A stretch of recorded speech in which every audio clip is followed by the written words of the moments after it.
កិរិយានមស្ការថ្វាយបង្គំនៃខ្ញុំព្រះករុណាចូលមានដល់ព្រះដ៏មានព្រះភិយអង្គនោះព្រះអង្គជាព្រះអរហន្តដ៏ប្រសើរទ្រង់ត្រាស់ដឹងនៅញយធម៌ទាំងពួងដោយប្រពៃចំពោះព្រះអង្គឥតមានគ្រូអាចារ្យណាប្រដៅព្រះអង្គឡើយ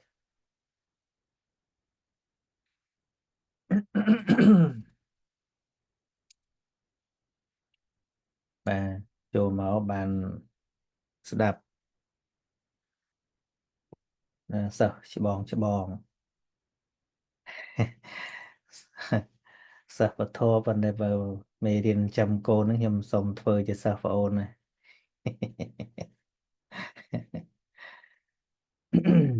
រៀបរាប់ពីការងារចិញ្ចឹមកូននឹងក៏ជាមេរៀនដែរណាសិតតែមេរៀនបាទ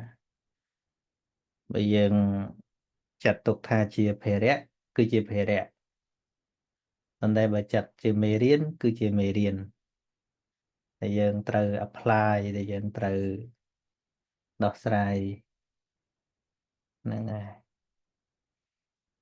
ជាការងាររបស់គិរិយាវៈការងាររបស់គិរិយាវៈ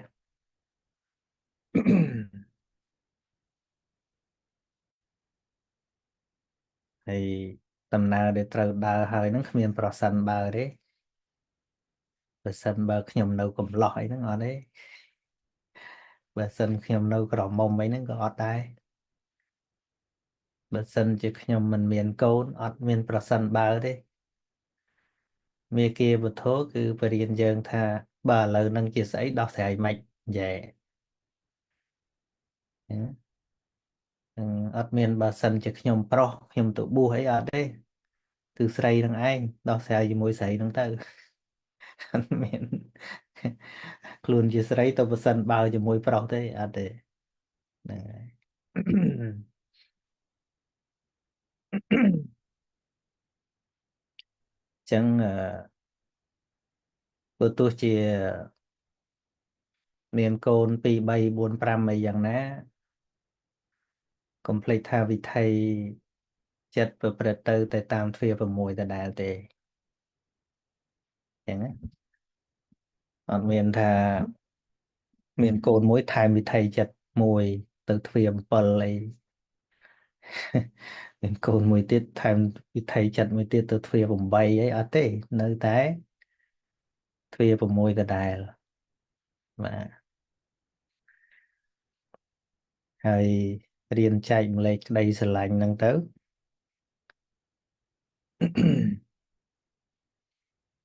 ជាបទពិសោធន៍ល្អខ្ញុំគិតថាជាបទពិសោធន៍ល្អ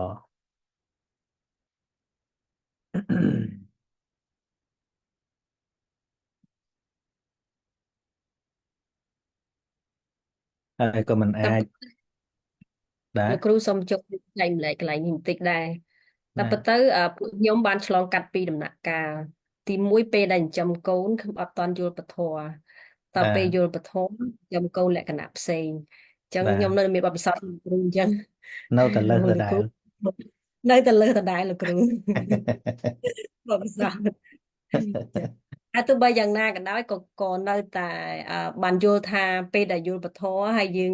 សង្គ្រោះគ្នាដោយសង្កហធម៌ហ្នឹងខុសពីការដែលយើងអត់យល់ពធហើយចិញ្ចឹមបីបាច់ថែរក្សាកូនគឺខុសគ្នាបាទចាផ្លូវចិត្តខុសគ្នាបាទចាសូមអរគុណលោកគ្រូវានៅតែត្រូវរស់ជាមួយនឹងជីវិតបច្ចុប្បន្នដដែលណាបច្ចុប្បន្នហ្នឹងកើតឡើងខ្ញុំសិក្សាទៅផ្ទៀងផ្ទាត់ជាមួយនឹងការរស់នៅរបស់ព្រះអរិយបុគ្គលហ្នឹងហើយព្រះអរិយបុគ្គលលោកអាចរស់នៅដោយគ្មានភាពច្បោកច្បល់បានដែរនៅក្នុងភាពជាគរិវៈហ្នឹងហើយជាសោតាជាសក្កតិអីហ្នឹងហើយខ្លះក៏អឺមានប្តីមានប្រពន្ធហើយបានសម្រេចធម៌ ខ្លះមានកូនហើយបានសម្រេចធម៌ខ្លះមិនតាន់មានប្តីប្រពន្ធសម្រេចធម៌មុនក៏មានវាជាសាមញ្ញធម៌នឹង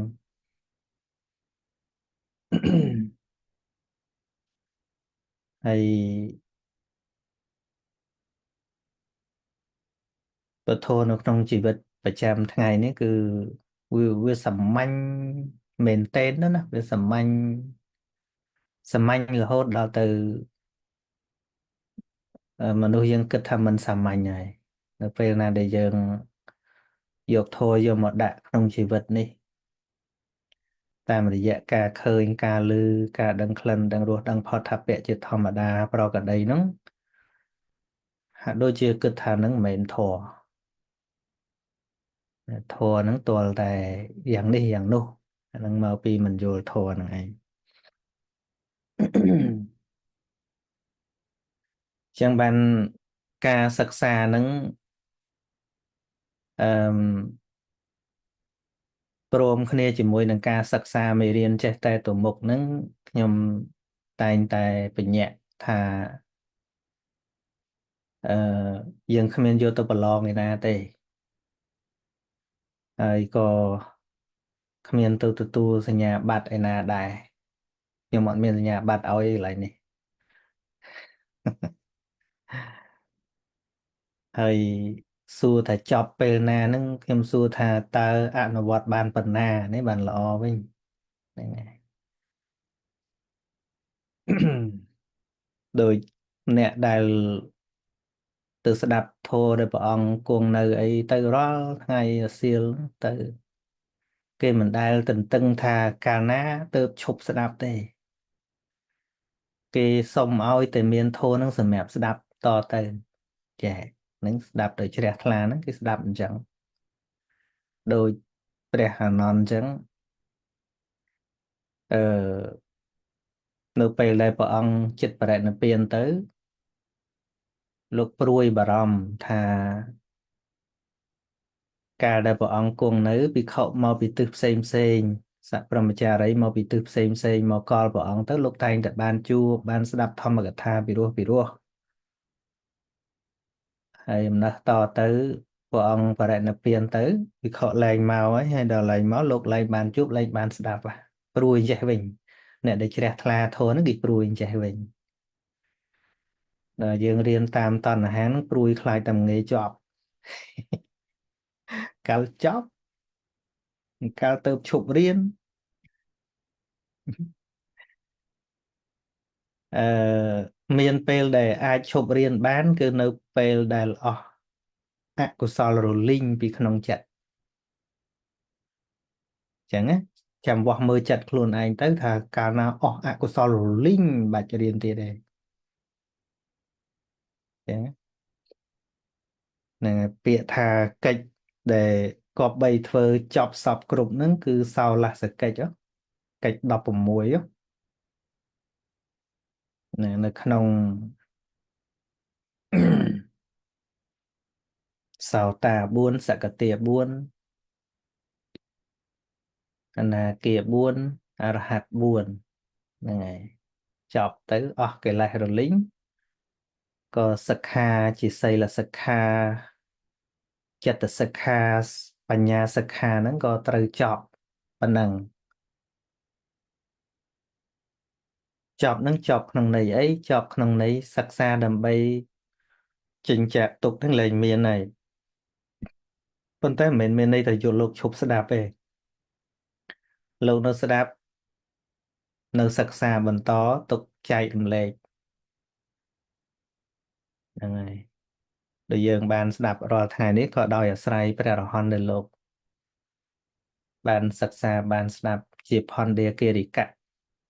អញ្ចឹងណាផនដេកិរិកៈ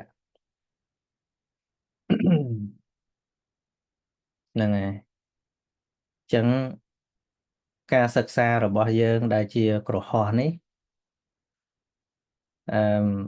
អាស្រ័យដោយពេលវេលាយើងមិនសម្បូរផងយើងសិក្សាផ្ដោតចំទៅលើធម៌ដែលមានប្រយោជន៍ដល់កិច្ចបដិបត្តិប្រចាំថ្ងៃហ្នឹងសំខាន់ណាស់ ណែមិនមែនធម៌ដតីមិនសំខាន់ទេដូចជាវិន័យរបស់ព្រះសង្ឃអីដូចច្រើនមិនសំខាន់ទេប៉ុន្តែវាអត់ពាក់ព័ន្ធនឹងការបដិបត្តិរបស់យើងវាពាក់ព័ន្ធតែនឹងព្រះសង្ឃប៉ុន្តែបើមានឱកាសរៀនក៏ល្អដែរដើម្បីថាយើងអាចជ្រះថ្លានឹងព្រះសង្ឃដែលប្រព្រឹត្តត្រឹមត្រូវជៀសវាងការគ្រប់គ្រងខុសអានឹងប៉ុណ្្នឹងឯងប៉ុន្តែមានពេលខ្លះគេបិទអត់ឲ្យកុហករៀនទេខ្លាចកុហកនឹងចេះធម៌វិន័យទៅមានងាយលោកអញ្ចឹងបើនិយាយហ្នឹងវាមានវិជ្ជមានភាពវិជ្ជមាននិងអវិជ្ជមានដែរបើចេះទៅមើងងាយហ្នឹងបាបខ្លួនឯងទៅហ្នឹងមានស្អីទៅខ្លាចឯអារឿងគេមើងងាយមែនទេមនុស្សយើងចេះខ្លាចហ្នឹងខ្លាចគេមើងងាយមើងងាយនឹងស្អីអកុសលហ្នឹងបើមិនខ្លាចបាបមើលទៅហ្នឹងហើយតែមួយទៀតនោះខ្លាចគេដឹងរឿងខ្លួនហ្នឹងក៏មិនចង់ឲ្យគេរៀនដែរហ្នឹងមិនល្អទេនៅក្នុងពុទ្ធសាសនាបើយើងរកអីប្រៀបមិនឃើញយើងប្រៀបជាមួយនឹងឥឡូវយើងគិតថាប្រទេសណារីកចម្រើនអញ្ចឹងប្រទេសណាដែលរីកចម្រើនហ្នឹងតើគេប្រឹងអីគេដែលសំខាន់ដំបូងដៃមិនពង្រឹងច្បាប់មែនទេកុំឲ្យមានអំពើមិនល្អហ្នឹងហើយដូចសិង្ហបុរីដំបូងហ្នឹងដើម្បីស្ដារឡើងវិញហ្នឹងគឺដំបូងឡើយគឺត្រូវប្រឹងច្បាប់ត្មង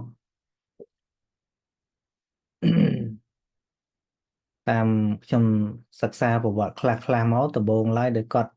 ធ្វើឲ្យរីកចម្រើនហ្នឹងគឺតម្លើងប្រាក់ខែខ្ពស់កប់ពពកហ្មងណាប៉ុន្តែពុកក៏លួយតែមួយរៀលក៏រឿងដែរ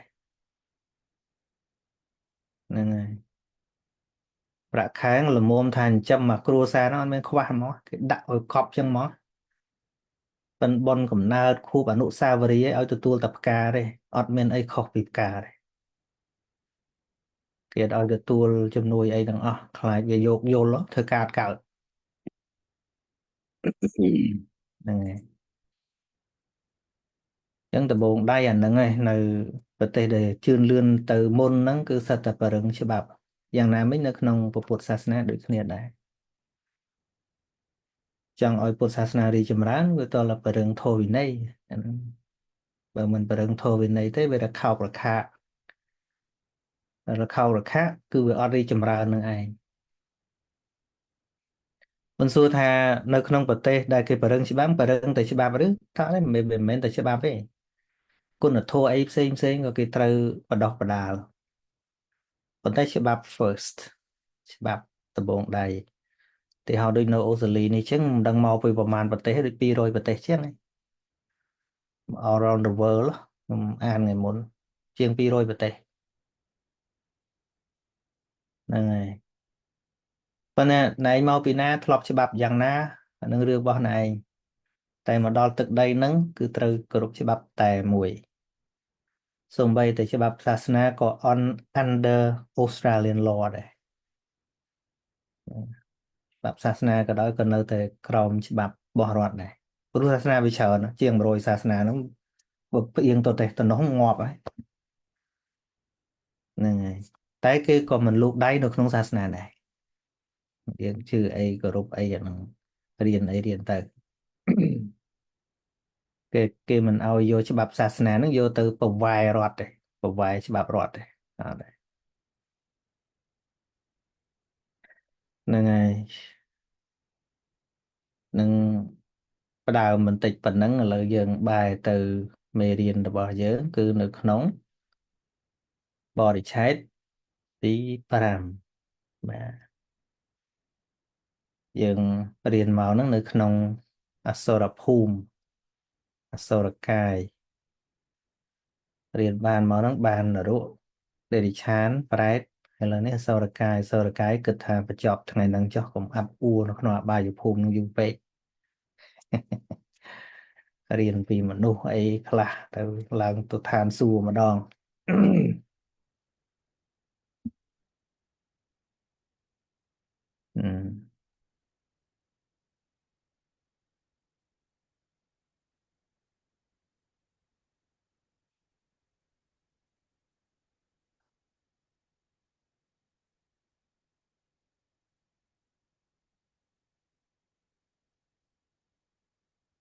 ហ្នឹងហើយថ្ងៃនេះយើងដូចជាមកដល់វីដេអូទី14បាទ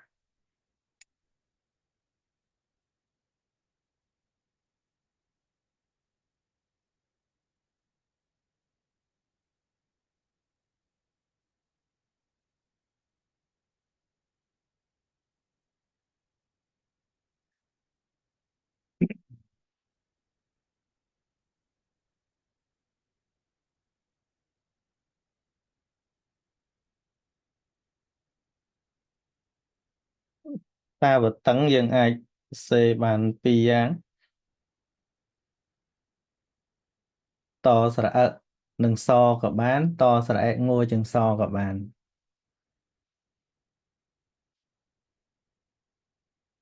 ជាងការគេតម្រួតជើងក្រោមតក៏បានដែរពីព្រោះតអាចតម្រួតលើខ្លួនឯងបាន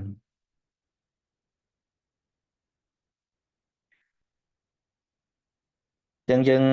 បានសិក្សាបានដឹងហើយថាអសុរកាយហ្នឹង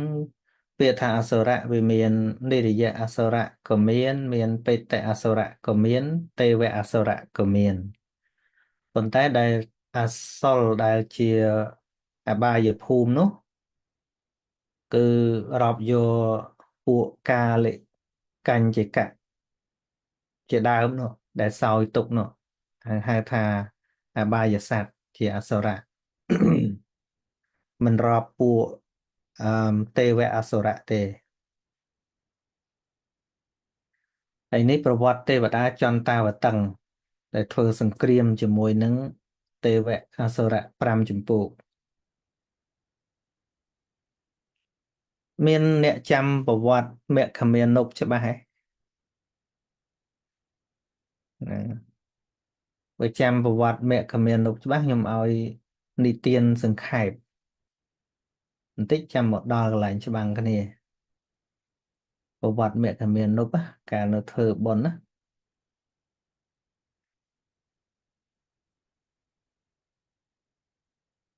ហ្នឹងហើយអញ្ចឹងខ្ញុំនិយាយសង្ខេបបន្តិចចុះថាមានពួកស្ដេចលេចវីពួកអីហ្នឹងគេទៅសួរព្រះអង្គថាព្រះអង្គដែលជួបសកទេវរាជដែរឬថាការបានជួបសកទេវរាជជាដើមជារឿងដែលគេមិនងាយបានទេហើយព្រះអង្គដែលជួបไหมហើយបានព្រះអង្គថាតថាគតមិនត្រឹមតែជួបទេដឹងដឹងថាបុណ្យអីដែលនាំឲ្យកើតជាសកៈនឹងទៀតហ៎អានេះមិនមែនថាមិនមែនជួបតែមនុស្សហ្នឹងដឹងពូជទៀតហ៎ពូជឲ្យបានសកទេវរាជហ្នឹងចឹងនិយាយតាំងពីអតីតជាតិរបស់គាត់ហ្នឹងគាត់ប្រណិប័តនៅវត្តបទ7ប្រការមានការដឹងគុណមេត្តាបិតាជាដើមហើយកាលនោះគាត់មានប្រពន្ធ4នាក់នឹងប្រពន្ធ4នាក់នេះធម្មតាមែនទេយើងឡើយមានតែមួយប្រពន្ធលាវយីមានប៉ុន្មានមួយឯងហ្នឹងហើយលើកតែដៃមកបានខ្ញុំអត់បានបើកឲ្យនិយាយហ៎លើកដៃសញ្ញានិយាយ1 2ធ្វើសញ្ញាមក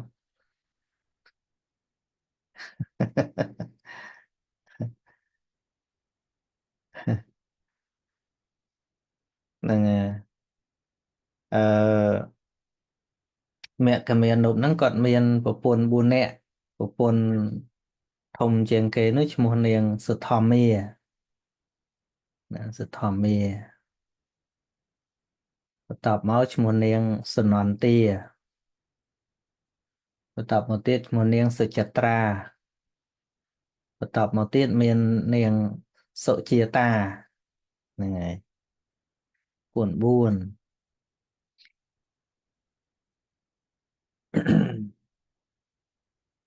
ហើយពីដើមឡើយនោះគាត់មិនមានងារជាមន្ត្រីអីទេគាត់ជាប្រជាជនសាមញ្ញធម្មតាណាជាជនសាមញ្ញអាចមានខ្លួន4ណាអស្ចារ្យណា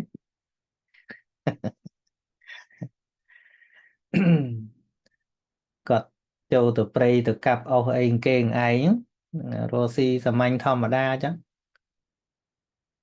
ហ្នឹងហើយពេលសម្រាកទៅគាត់ជន់ស្មៅដែលកន្លែងឈរហ្នឹងគាត់ជន់ឲ្យរៀបទៅដើម្បីកុំឲ្យស្មៅហ្នឹងវាចាក់ហើយមានអ្នកផ្សេងមករុញគាត់ចេញមកឈរកន្លែងគាត់ហ្នឹងចឹងមិនថាយោនិសោមនសិការៈកើតឡើងឃើញទេយើងអីបើជន់ស្មៅឡើងរៀបដើម្បីឈរគេមករុញចេញអីកើតយោនិសោឬក៏អយោដែលប្រកដីតាមចិត្តយើងធម្មតាណាបែបអយោហើយអីចង្រៃយោកន្លែងអញធ្វើខ្លួនអញមិនរុញអញចេញហ្នឹងហើយដល់ទៅយោនិសោមនសិការៈកើតឡើងគាត់គិតថាយីអញធាក់តែប្រមាណជើងសោះអាចធ្វើឲ្យអ្នកដតីត្រូវការឃើញទេអញ្ចឹងអំពើអញធាក់ប្រមាណជើងនេះមិនអត់ប្រយោជន៍ទេអាចផ្ដល់សេចក្តីសុខដល់គេបានណាអញ្ចឹងស្អែកមិនបាច់យកតែកបិតមកទៅយកជាប់យកអីមកទៀតមកដល់គាត់ជោគគាត់ចាំងកន្លែងឈរកន្លែងអីហ្នឹងគេធ្វើការឲ្យគេកាប់អស់ហើយគេហូបបាយហើយមកឈរនៅអង្គុយនៅកន្លែងគាត់នឹងជុំហើយគាត់សប្បាយចិត្តឃើញទេឃើញរបស់តែមួយវយោនិសោកើតឡើងជាបច្ច័យឲ្យកើតកុសលអយោនិសោកើតឡើងកើតអកុសលឃើញទេចឹងមិនថាអ្វីអ្វីមិនចាំបាច់បង្កើតវាបានបង្កើតកុសលទេគឺរៀនឲ្យវាកើតបញ្ញានឹងឡើងហ្នឹងហើយរបស់តែដដែលហ្នឹងអត់បាច់បង្កើតអារម្មណ៍អីថ្មីណាហ្នឹងហើយតែយោនិសោមនសិការៈកើតឡើងចឹងបណ្ដោយដល់ចឹងទៅក៏thấyមានប្រយោជន៍ណាចឹងស្អែកវាជាប់យុវគីមកធ្វើផ្លូវហ្មងទៅឲ្យគេចូលទៅព្រៃទៅធ្វើការក្នុងព្រៃហ្នឹងឲ្យវាស្រួលដើរហ្នឹងហើយគាត់ធ្វើការគាត់នៅធ្វើការពេលសម្រាប់គាត់កាប់ត្រាយផ្លូវដល់គេជាសួរហើយធ្វើអីធ្វើផ្លូវធ្វើទៅណាធ្វើទៅឋានសួគ៌គាត់ថាអញ្ចឹងខ្ជិលនិយាយច្រើន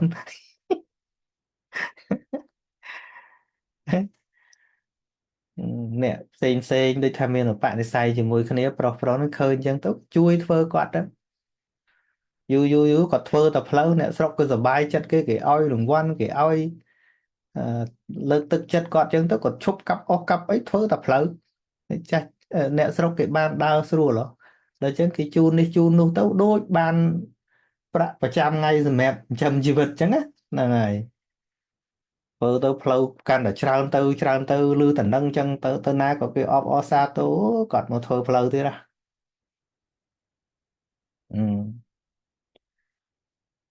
ដល់ធ្វើផ្លូវនោះវាច្រើនកន្លែងល្បីឈ្មោះសោះសាយទៅហើយអ្នកមេស្រុកទៅវាយស្រុកឃើញពួកគាត់អឺធ្វើផ្លូវចឹងទៅអូយនៅកម្លាំងពេញចឹងទៅធ្វើស្អីចឹងកម្លាំងពួកយើងសមឲ្យទៅបាញ់សัตว์មកហើយរស់ទឹកស្វឹងល្អបាយយ៉ាស់អីមកដាក់សាច់ខ្លែមមកបើវាសមនឹងវ័យរបស់យើងហ្នឹងទៅធ្វើផ្លូវអីយកអាណាប្រើហ្នឹងហើយ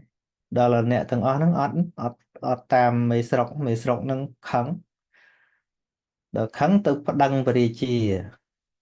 មូលប្រកាសថាក្រុមគាត់ហ្នឹងកំពុងតែលើកផ្លូវមកកាន់នគរដើម្បីប្លន់យករាជបល្ល័ង្ករបស់ព្រះអង្គហើយណា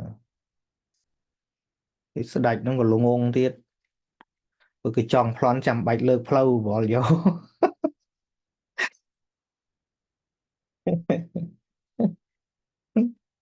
ឬប៉ុណ្ណឹងអត់ពិចារណាអីទេឲ្យទៅចាប់អ្នកទាំង33អ្នកហ្នឹងមកមានសកតេវរាជហ្នឹងជាប្រធានហ្នឹងមគ្គមាណពជាប្រធានហ្នឹងមគ្គមាណពហ្នឹងបានប្រាប់ដល់សមាជិករបស់ខ្លួនថាចូលអ្នកទាំងឡាយកុំញ៉ាំងសេចក្តីក្រោធចំពោះព្រះរាជាអីព្រោះព្រះរាជាលោកមិនដឹងរឿងនេះទេប្រកាសជាមានអ្នកចាក់ចុចព្រះអង្គហើយហ្នឹងហើយព្រះរាជាឲ្យគេបញ្ជាតម្រៃឲ្យជន់ចងឲ្យដេកតម្រៀបទៅឲ្យតម្រៃដើរជន់ហើយតម្រៃហ្នឹងវាស្គាល់អ្នកមានគុណធម៌អញ្ចឹងអត់ហ៊ានដើរចន់ដល់ហ៊ានដើរចន់ មានអ្នកឲ្យយោបល់ថាបែបឃើញមនុស្សច្រើនពេកឥឡូវគ្របកន្ទេលពីលើវិចិត្រឲ្យដើរជាន់អត់ដើរជាន់ទៀតអញ្ចឹងបានស្ដេចហ្នឹងក៏គិតថាតម្រៃនេះវាមិនដើរអញ្ចឹងទេប្រកបជាមានរឿងអីក៏សួរហេតុផលទៅហៅប្រធានម្នាក់មកសួរថាយើងតែងតែគិតដល់សុខទុក្ខប្រជារាស្ត្រចង់ឲ្យទៅប្រជារាស្ត្របានសេចក្តីសុខហើយចុះណែឯងកើតទុក្ខមិនសុខចិត្តរឿងអីបានជាលើកផ្លូវមកប្លន់រាជបល្ល័ង្ករបស់យើងហើយបានមេកមានរូបសួរថាព្រះអង្គបានលើតំណែងហ្នឹងមកពីណា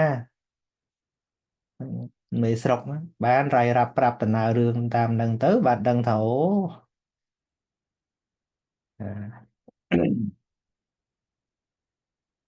ចឹងអំណាចនៅលើបុគ្គលម្នាក់ជួនកាលមិនមែនបុគ្គលនឹងអាក្រក់ទេប៉ុន្តែបើឆេវឆាវកាត់ក្តីតាមការខឹងភ្លាមវាគ្រោះថ្នាក់ចឹងបានគេត្រូវបង្កើតឲ្យមានច្បាប់ឲ្យមានសភាមានអីហ្នឹងគឺដោយសារអញ្ចឹងទូមានព្រះមហាក្សត្រក៏ព្រះអង្គសោយរាជ្យជាទីសក្ការៈទៅមិនឲ្យអឺកាន់ច្បាប់ក្នុងការកាប់ប្រហារអីចឹងឯងអត់ទេគេប្រជុំអីសពគ្រប់អស់ហើយគ្រាន់តែមើលថាវាត្រឹមត្រូវហើយបានចុះហត្ថលេខាអីចឹងទៅវាមានពេលអា process ច្បាប់ណាចឹងទៅបានដឹងរឿងចឹងទៅបានលើកមេកមានរូបហ្នឹងឲ្យធ្វើជាចៅហ្វាយស្រុកម្ដងស្រុកហ្នឹងហើយ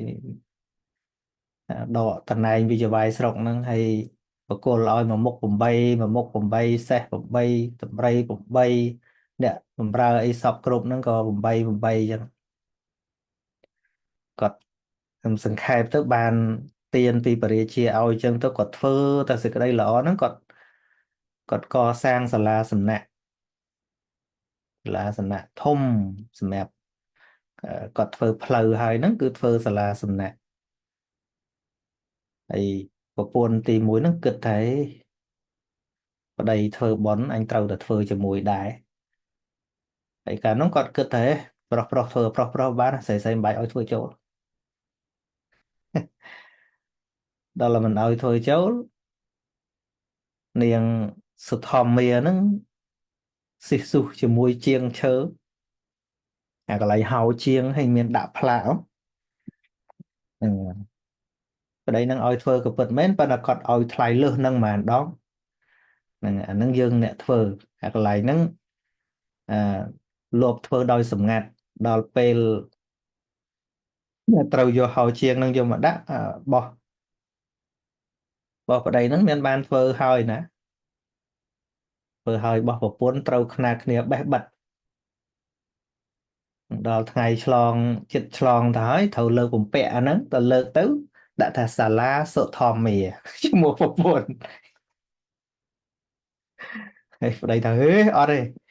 ឯងខំធ្វើប្រប៉ុណ្ណាណីស្រីយកឈ្មោះល្មិចហើយបានអ្នកដែលនៅចិត្តហ្នឹងលោកម្ចាស់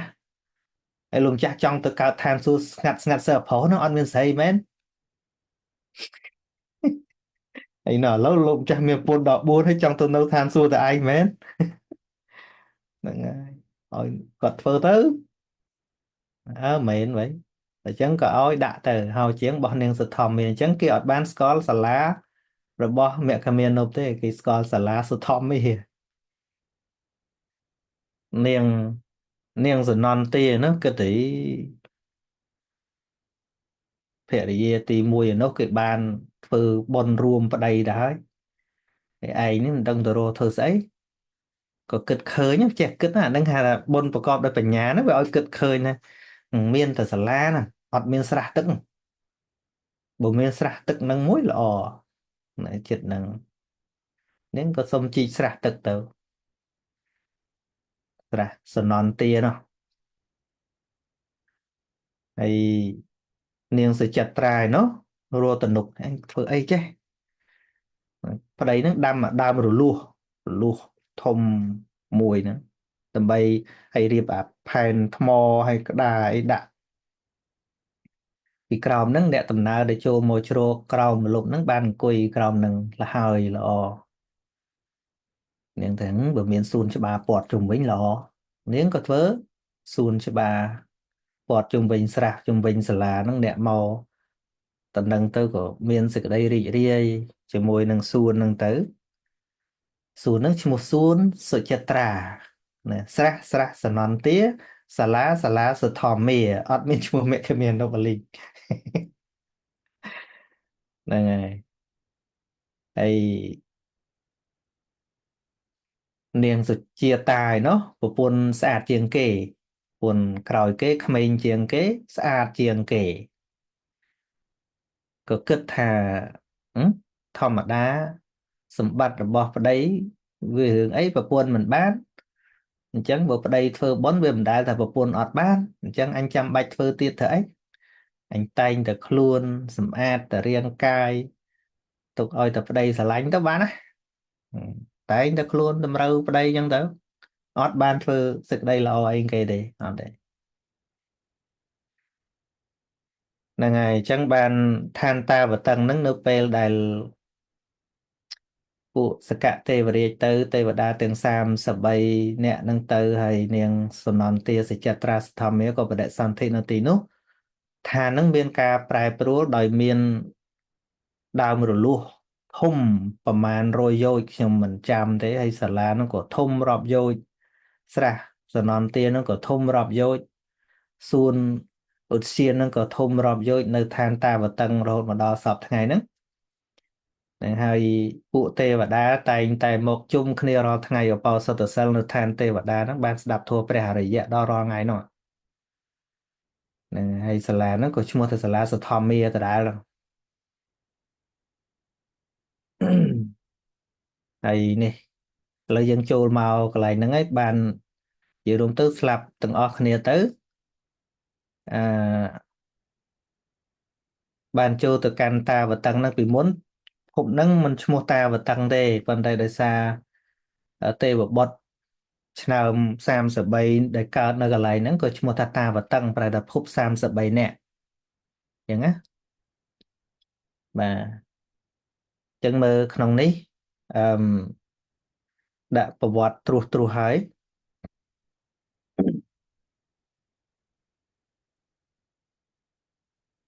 អញ្ចឹងមូលហេតុដែលធ្វើសង្គ្រាមហ្នឹងយ៉ាងណា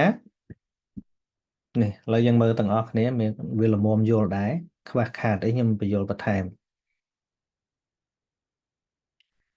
សម័យដើមកាប់ទេវលោកចន្តាវតឹងនោះជាស្ថានទីនៅរបស់ទេវអសុរៈទាំងឡាយអញ្ចឹងពីមុន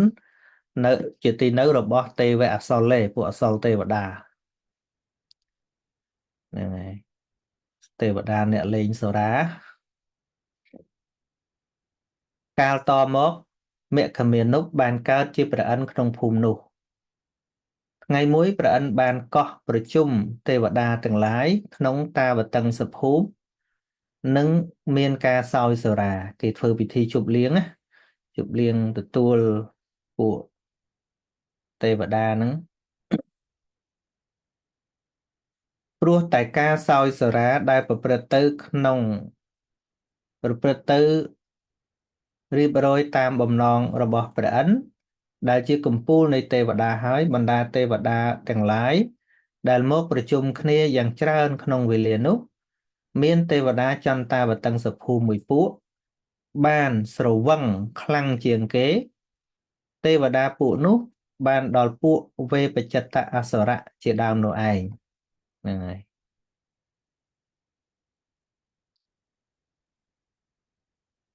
ចំណែកព្រះឥន្ទកាលបើឃើញពួកទេវតាទាំងឡាយនោះស្រវឹងខ្លាំងសំតាមបំណងរបស់ខ្លួនបានគិតទុកហើយក៏បានឱកាសដ៏សមគួរដើម្បីធ្វើឲ្យការកម្ចាត់ពួកទេវតាទាំងឡាយនោះអឺអឺនៅអត់មានឲ្យเลยក៏ដើម្បីធ្វើការកម្ចាត់ពួកទេវតាទាំងឡាយនោះឲ្យផុតចាកតាវតឹងទេវលោកដូច្នេះព្រះឥន្ទនិងបរិវារបានត្រៀមខ្លួនរួចជាស្រេចហើយក៏នាំគ្នាចាប់ពួកវេបចិត្តអសុរៈយកទម្លាក់ចុះទៅក្រោមខាងក្រោមភ្នំសេនេរុដោយអំណាចឫទ្ធិរបស់ព្រះឥន្ទនិងបរិវារក្នុងចំណែកខាងក្រោមភ្នំសេនេរុនោះមាននគរមួយដែលមានសភាពដូចគ្នានឹងនគរដែលនៅក្នុងតាវតឹងទេវលោកដែរ អញ្ចឹងពួកអសលហ្នឹងអត់ដឹងទេទេវអសលហ្នឹងអត់ដឹងទេព្រោះពេលគេចាប់ទម្លាក់ទៅហ្នឹងវាស្វឹងជោគហើយពេលធ្លាក់ទៅដល់បាតភ្នំសុនេរុហ្នឹងក៏វាកើតជានគរមួយដោយបុណ្យរបស់គេនឹងដែរហើយមានអឺលំអមានសម្បត្តិអីដូចតតាវតឹងចឹងដែរ ពេលដែលវេបច្ចិតអសុរៈនិងពួកអសុរៈត្រូវបានចាប់ខ្លួនយកមកទម្លាក់ក្នុងផ្នែកខាងក្រោមព្រះភ្នំសនេរុនោះគឺក្នុងគណៈដែលវេបច្ចិតអសុរៈនិងបរិវារកំពុងតែស្រវឹងនឹងការប្រព្រឹត្តធ្វើយ៉ាងនេះទៅបានគឺដោយសារឫទ្ធិរបស់ព្រះអិនហ្នឹងដូច្នេះហើយទៅវេបច្ចិតអសុរៈនិងបរិវារនៅតែមិនដឹងខ្លួនថាពួកខ្លួនត្រូវចាប់យកមកទម្លាក់ចុះខាងក្រោមភ្នំសនេរុសូម្បីតែប្រការណាឡើយចឹងអត់ដឹងទេពេលបោះចុះទៅនោះមិនដឹងព្រោះស្វឹងពេលភ្ញាក់ឡើងវិញក៏មិនដឹងព្រោះថានោះមកដូចគ្នាបេះបិទចឹងណាតាវតឹងដែលខ្លួននៅហ្នឹងក៏មានសភាពអញ្ចឹងហើយខាងក្រោមភ្នំហ្នឹងដោយបុណ្យរបស់ទេវអសុរៈហ្នឹងក៏ផុសចេញជានគរបែបហ្នឹងដូចគ្នាទាំងនេះក៏ព្រោះតែនៅក្រោមភ្នំនោះមាននគរមួយដូចគ្នានឹងនគររបស់ខ្លួនដែលធ្លាប់នៅក្នុងតាវតឹងនោះនឹងវាដូចគ្នាបេះបិទភ្ញាក់មកវិញអត់ដឹងថាខ្លួនត្រូវគេចាប់បោះមកកន្លែងហ្នឹងឯងនគរទាំងពីរនេះមានលក្ខណៈដែលក៏បីសង្កេតឲ្យដឹងបានថាផ្សេងគ្នាត្រង់ដើមឈើព្រោះក្នុងតាវតឹងសភូមិនោះមានដើមឈើឈ្មោះបរិច្ឆត្តកៈបរិច្ឆត្តកៈព្រឹកហ្នឹងគឺដើមរលួសដើមរលួសដែលមគ្គមានដាំហើយដុះនៅកន្លែងតាវតឹងហ្នឹងដាំនៅមនុស្សទេប៉ុន្តែប៉ុនហ្នឹងវាជាបច្ច័យឲ្យដើមរលួសទឹកហ្នឹងដុះរីឯនគររបស់អសុរៈដែលនៅខាងក្រោមភ្នំសនេរុនោះមានដើមប៉ាដលិព្រឹកហ្នឹងគឺដើមជ្រនាងហៅថាដើមជ្រនាងចូលចង្រោណូស្រអៀងដើមជ្រនាងប៉ុន្តែនគរទាំងពីរនេះដូចគ្នាគឺអយុធ្យបរនគរដូច្នេះវេបច្ចិតអសុរៈនិងបរិវារទៅគ្មានសេចក្តីសង្ស័យតមកដល់រដូវដើមឈើចេញផ្កាដើមឈើដែល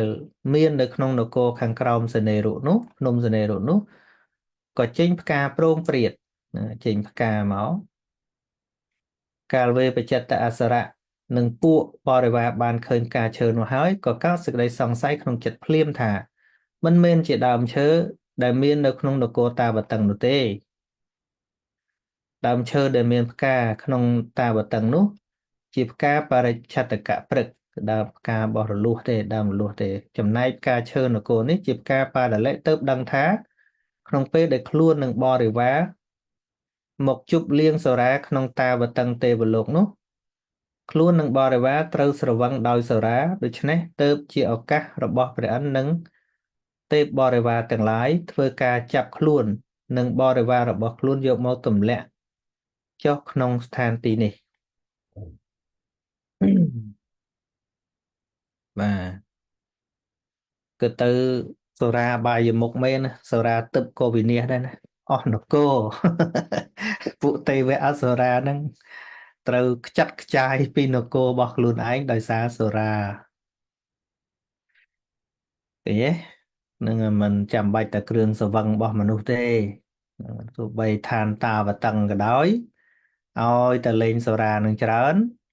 រក្សានគរមិនបានទេគឺចាប់បោះចេញពីនគរទៅណាបាត់ហ្នឹងហើយ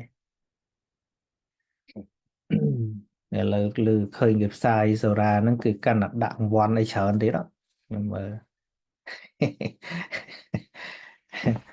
មិនបាច់ចូលស៊ីអីអង្គុយតែផឹកទៅបានរង្វាន់ហ្មងអើយ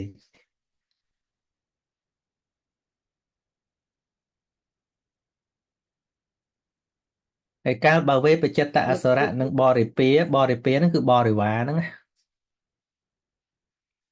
បានគិតចឹងនេះហើយក៏កើតសេចក្តីក្រោធយ៉ាងខ្លាំងឡើងអញ្ចឹងសួរតែទេវតាជាខឹងឯង ហ្នឹងហើយទេវតាទាំង6 ជាន់ហ្នឹងចេះខឹងចេះស្អប់ចេះស្រឡាញ់ដូចតែមនុស្សចឹងហ្នឹងហើយចឹងគុំទៅពឹងទេវតាពេលពឹងប៉ះទេវតាខុសហ្នឹងចប់ហើយយើងដោយបំណងសងសឹកនឹងព្រះឥន្ទទើបប្រជុំគ្នាធ្វើសង្គ្រាមជាមួយព្រះឥន្ទដើម្បីដណ្ដើមយកអយុធ្យបរនគរក្នុងតាវតង្សភូមិត្រឡប់មកជារបស់ខ្លួនដូចដើមវិញការប្រជុំនោះបានព្រមព្រៀងគ្នាដោយសម្រេចថានឹងធ្វើសង្គ្រាមជាមួយព្រះឥន្ទយ៉ាងពិតប្រាកដទើបវេបចិត្តអសុរៈចាត់តាំងកងទ័ពឡើងហៅថាកងទ័ពអសុរៈ ប៉ុន្តែព្រះឥន្ទខូចទៅលួចយកកូនកំមុំអសលមកធ្វើប្រពន្ធទៀតថ្ងៃក្រោយអឺឋានទីរបស់ភ្នំសនេរុពីខាងក្រោមឡើងលើគិតតាំងពីផ្ទៃមហាសមុទ្រឡើងទៅបែងចែកជា5 ជាន់ក្នុងមួយជាន់មានលក្ខណៈជាផ្ទៃព័ទ្ធជុំវិញភ្នំនោះដូចជាកាំជណ្ដើរហ្នឹងហើយដែលគេសាងព័ទ្ធជុំវិញដែរហើយផ្ទៃព័ទ្ធជុំវិញមួយជាន់នោះជាជាន់នោះក្នុងជាន់ទី1មានទេវតាដែលមានរូបរាងដូចនាគឈ្មោះនាគៈចាំមើលការខុសត្រូវថែរក្សាហ្នឹងហើយអញ្ចឹង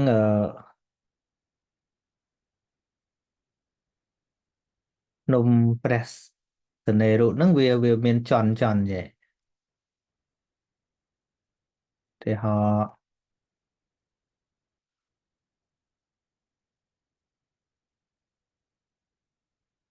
តែអញ្ចឹងវាមាន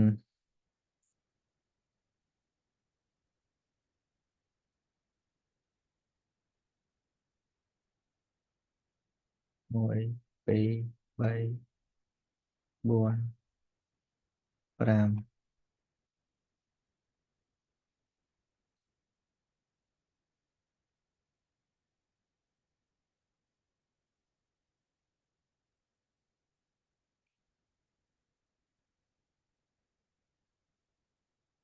ហ្នឹងហើយជាន់ទី1គឺនាគនាគกับទេវតាមិនមែនសត្វនាគណាគ្រាន់តែទេវតាហ្នឹងដូចនាគហៅថានាគกับទេវតាហើយចន្ទទី2ឈ្មោះគុលណៈដែលប្រែថាគ្រុឌទេវតាគ្រុឌហ្នឹងហើយ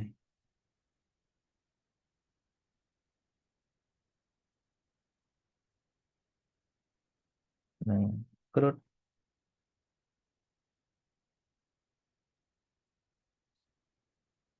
ហើយចន្ទបន្តទៀតមានទេវតាកំផន់កំផន់ហ្នឹងពួកយក្សទេវតា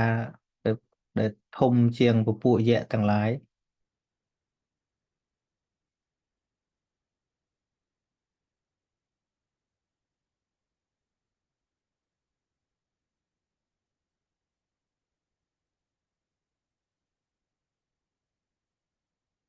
កំផន់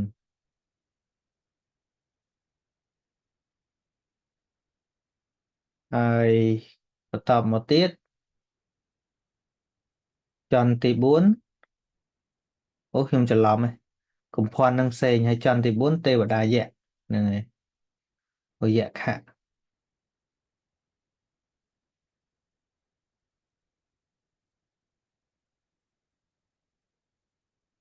អឺហើយដល់ទៅចន្ទទី5នេះបានពួកស្ដេចចាតុម្ហារាជការ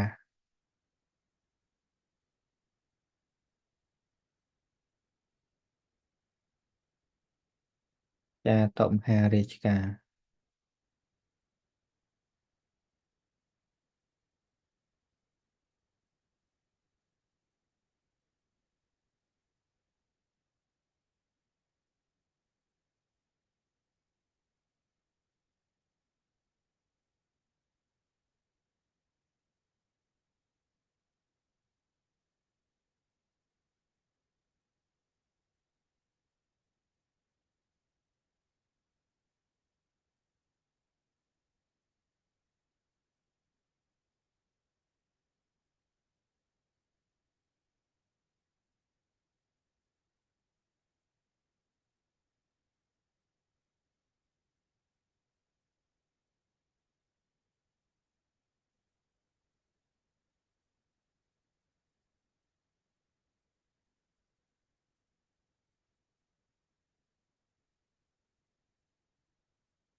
là ngày miền mà tròn chứ chẳng nó pel đại bộ sạch về phải chặt tạ lang màu màu chữ băng chỉ muối nâng tê và đá được chọn ta và tăng ấy cứ thấu ca trâu chlong cắt chữ băng chỉ muối tê và đá pram tròn nâng sần mình ai lang plot từ đó ta và tăng màu này này nhưng mà thực tiễn mới này cha Tom Harishka nó sạch thông đừng buồn đó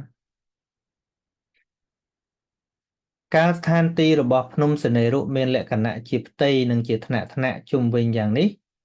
ព្រមទាំងមានទេវតារក្សាតាមជាន់ថ្នាក់នីមួយៗផងយ៉ាងនេះកាលពួកវេបច្ចិតអសុរៈលើកកងទ័ពឡើងទៅច្បាំងនឹងព្រះឥន្ទទើបត្រូវលើកកងទ័ពទៅតាមលំដាប់របស់ភ្នំទៅឆ្លងកាត់ពួកទេវតាដែលតាមជាន់ថ្នាក់របស់ភ្នំនឹង កាលកងទ័ពអសុរៈទាំងឡាយបានលើកមកដល់ជាន់ទី1ដែលជាឋានទីរបស់នាគទេវតារសានាគទេវតារសាក៏លើកទ័ពកងទ័ពរបស់ខ្លួនចេញមកច្បាំងតាមទូនាទីរបស់ខ្លួនដែលមានទូនាទីថែរក្សាស្ថានទីនោះប៉ុន្តែទេវតាដែលមានទូនាទីថែរក្សាស្ថានទីទាំង5កន្លែងនោះគ្មានរិទ្ធ ឬគ្មានកម្លាំងល្មមនឹងច្បាំងជាមួយទ័ពរបស់អសុរៈបានក៏បែកខ្ញែកគ្នាទៅគ្រប់ទីកន្លែងតាមជាន់ចំណែកកងទ័ពអសុរៈទាំងឡាយក៏បានឈ្នះជាន់នីមួយទៅតាមលំដាប់រហូតដល់ព្រះឥន្ទត្រូវលើកទ័ពចេញមកដើម្បីច្បាំងជាមួយនឹងអសុរៈដោយផ្ទាល់ចឹងឋានទាំង5ហ្នឹង5ជាន់ហ្នឹងមិនដែលទប់អសុរឈ្នះទេ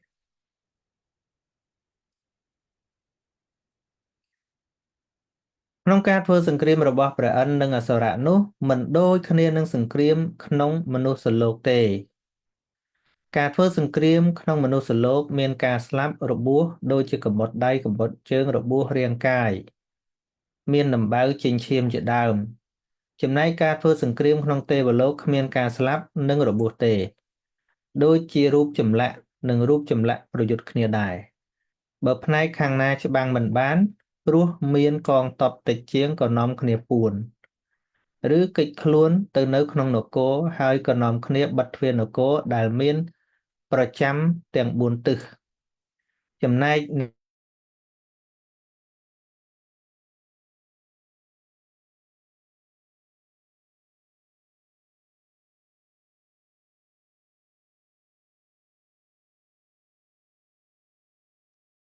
មិនលេងលឺសលេងហី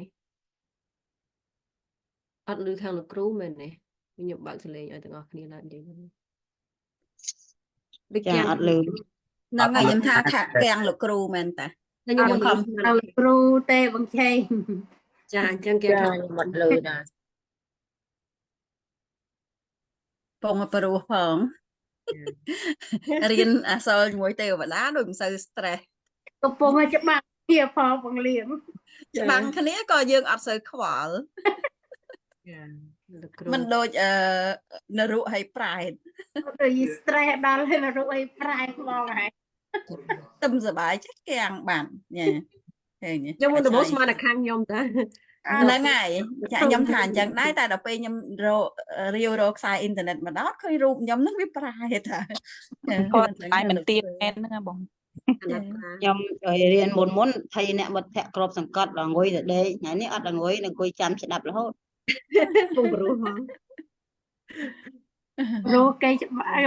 បាំងគ្នាមិនមែនអ្នកវិញព្រោះគេច្បាំងគ្នា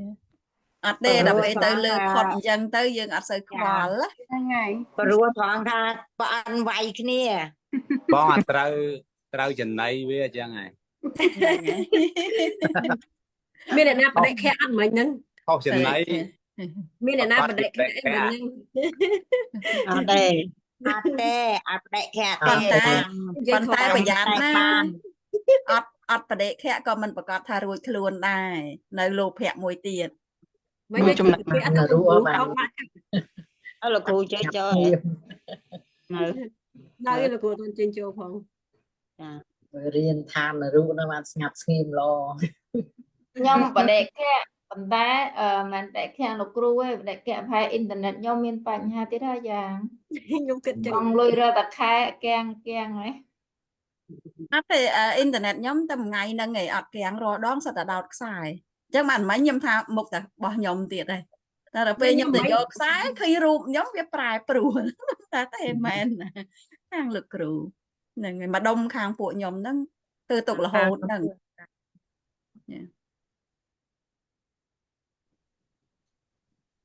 lâu chơi ăn tao ba là chứ អានណាអត់មានមេរៀនអី អត់អីលោកគ្រូចូលឥឡូវទេ រងចាំតែទៅមិនអីទេកុំ លោក ប គ្រូ ខំ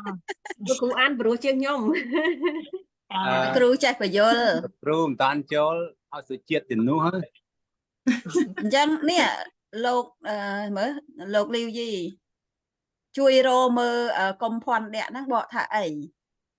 មិនតាន់ច្បាស់ហើយបង តែហ្នឹងមិនថាជួយរមើលហ្នឹងកុំភ័ណ្ឌដាក់ញ៉េកុំភ័ណ្ឌដាក់ គាត់នេះលឺសូរថាធម្មកថាខ្លះសំដែងមិនបានបញ្ជាក់ថាស្អីផងបងអត់ប្រា ចាំមើលយើងមើល diction យើងមើលនេះមើលវចនានុក្រម បាទលឺសូរកំភ័ណ្ឌទៅដល់កំភ័ណ្ឌនេះទាំងឡាយ បងនេះហ្នឹងឈ្មោះថានេះហ្នឹងសัตว์នេះហ្នឹងមិនមែនបងហើយក៏ទេវតាឈ្មោះអញ្ចឹង ទេវតាមានរូបរាងជានាគ អ បើយើងឧទ្ទិសបុណ្យថាសូមជូនបុណ្យដល់នាគកធុបកុភ័ណ្ឌទេវតាអាចារ្យតុរាជការអ្នកក្លោកក្បាលទាំង4ប្អិនយមរាជអីជាដើមឧស្សាហ៍លើ ចា ក ចា គេ ចាចា លឺសូរបងថាអ្នកត្រឡប់ក្បាលហ្នឹង ទេវតាដែលនៅក្នុងភូមិ4នោះដែលនាងមួយកើតទៅប្រតិស្ថានតង់ប្រជុំភូមិហ្នឹងហ៎ ចាក់ត្រឡប់ក្បាលហ្នឹងឯង ចាហ្នឹងហើយ បាទហ្នឹងលឺ ហ្នឹងហើយចាក់ត្រឡប់ក្បាលឬគេថាមានត្រឡប់ក្បាល ហើយ ស្ដាប់អត់ ហើយ ត ដូច ចាំ ដូចនាងដល់ពេលហើយបានដូចប្រអិនហ្នឹងរដូចថាប្រមាលមើលថានាងសុជាតាទៅដល់ណាហើយហ៎ដល់ពេលប្រមាលមើលទៅបានឃើញនាងសុជាតាទៅនៅជាកុក ខ្ញុំ ហ្នឹងហើយ ក៏ ដែល ចាំតាមហ្នឹងប្រពន្ធ3នាក់គេបានទៅអស់ចុះនាងប្អូនគេហ្នឹងប្រចុងគេហ្នឹងនៅណាកំពុងតែតាមអញ្ចឹង មិនអញ្ចឹងចា ដាច់ភីអីបង នឹងកុក cancel កើតជាកុកសស្គូនឹងឯងអត់ធ្វើបុណ្យគេ ហ្នឹងហើយ បងរឿងហ្នឹងតែអិននៅ អ ក្នុង ញ្ចឹង កាត់យើងឬក៏កាត់ផ្សេង អញ្ចឹងរឿងដែលសត្វកុកហ្នឹងក៏មានរឿងមកអញ្ចឹងដែរណាបងណា ចាតគ្នានឹងបងអ្នកមីង ចាចា ដូចនៅក្នុងកាប់ហ្នឹងតានៅក្នុងផែនដីយើងហ្នឹងហ្មង បាទហ្នឹងហើយ តែផែនដីយើងនឹងមានព្រះអិន6ហ៎អូ ប្រអិនតែមួយផែនដីយើងប្រអិនតែមួយចុះនេះហ៎ប្របាទអីគេលោកលីវយីដែលពពោធិសត្វហ្នឹងហើយនៅផែនដីណា បានមុនធាតតហ្នឹងដូចមិនមែននៅផែនដីនេះ អូខេ តាមបញ្ជាក់លោកគ្រូឲ្យច្បាស់ហ่าព្រោះ ចា ពួកកាលហ្នឹងគាត់គិតចុកតែគាត់ថាកាមេហិលោកកាមហិអ្នកតតអ្នកតតេអ្នកមើលចង់ផ្លេចគាថាកាមេហិលោកកាមហិអ្នកហតេលោកតតេហ្នឹងហើយ ចា ថាសេចក្តីស្អែតក្នុងកាមទាំងឡាយអត់មានគាត់អាយុវែងដូចប្រអិនហ្នឹងត្រូវ 36ប្រអិនណា បាទ36ប្រអិនណា ចា អញ្ចឹង ហ្នឹងហើយខ្ញុំជឿថាដូចមិនមែនផែនដីហ្នឹងទេដោយសារកាលហ្នឹងអត់ទាន់ព្រះអង្គអត់ទាន់ត្រូវបានព្យាករជានីយតៈពពោធិសត្វផងហ្នឹង បាទដូចនៅទៅដូចព្រះមុនធាតតហ្នឹងដូចព្រះរពោធិសត្វយើងហ្នឹងហើយណា ហ្នឹងហើយ ព្រះអង្គនៅកើតជាប្រអិននៅឡើយហ្នឹង ខ្ញុំមិនច្រឡំព្រះស្អាមិត្រី មែនហើយមែន មុនធានតោហ្នឹងព្រះអង្គយើងហ្នឹង បាទ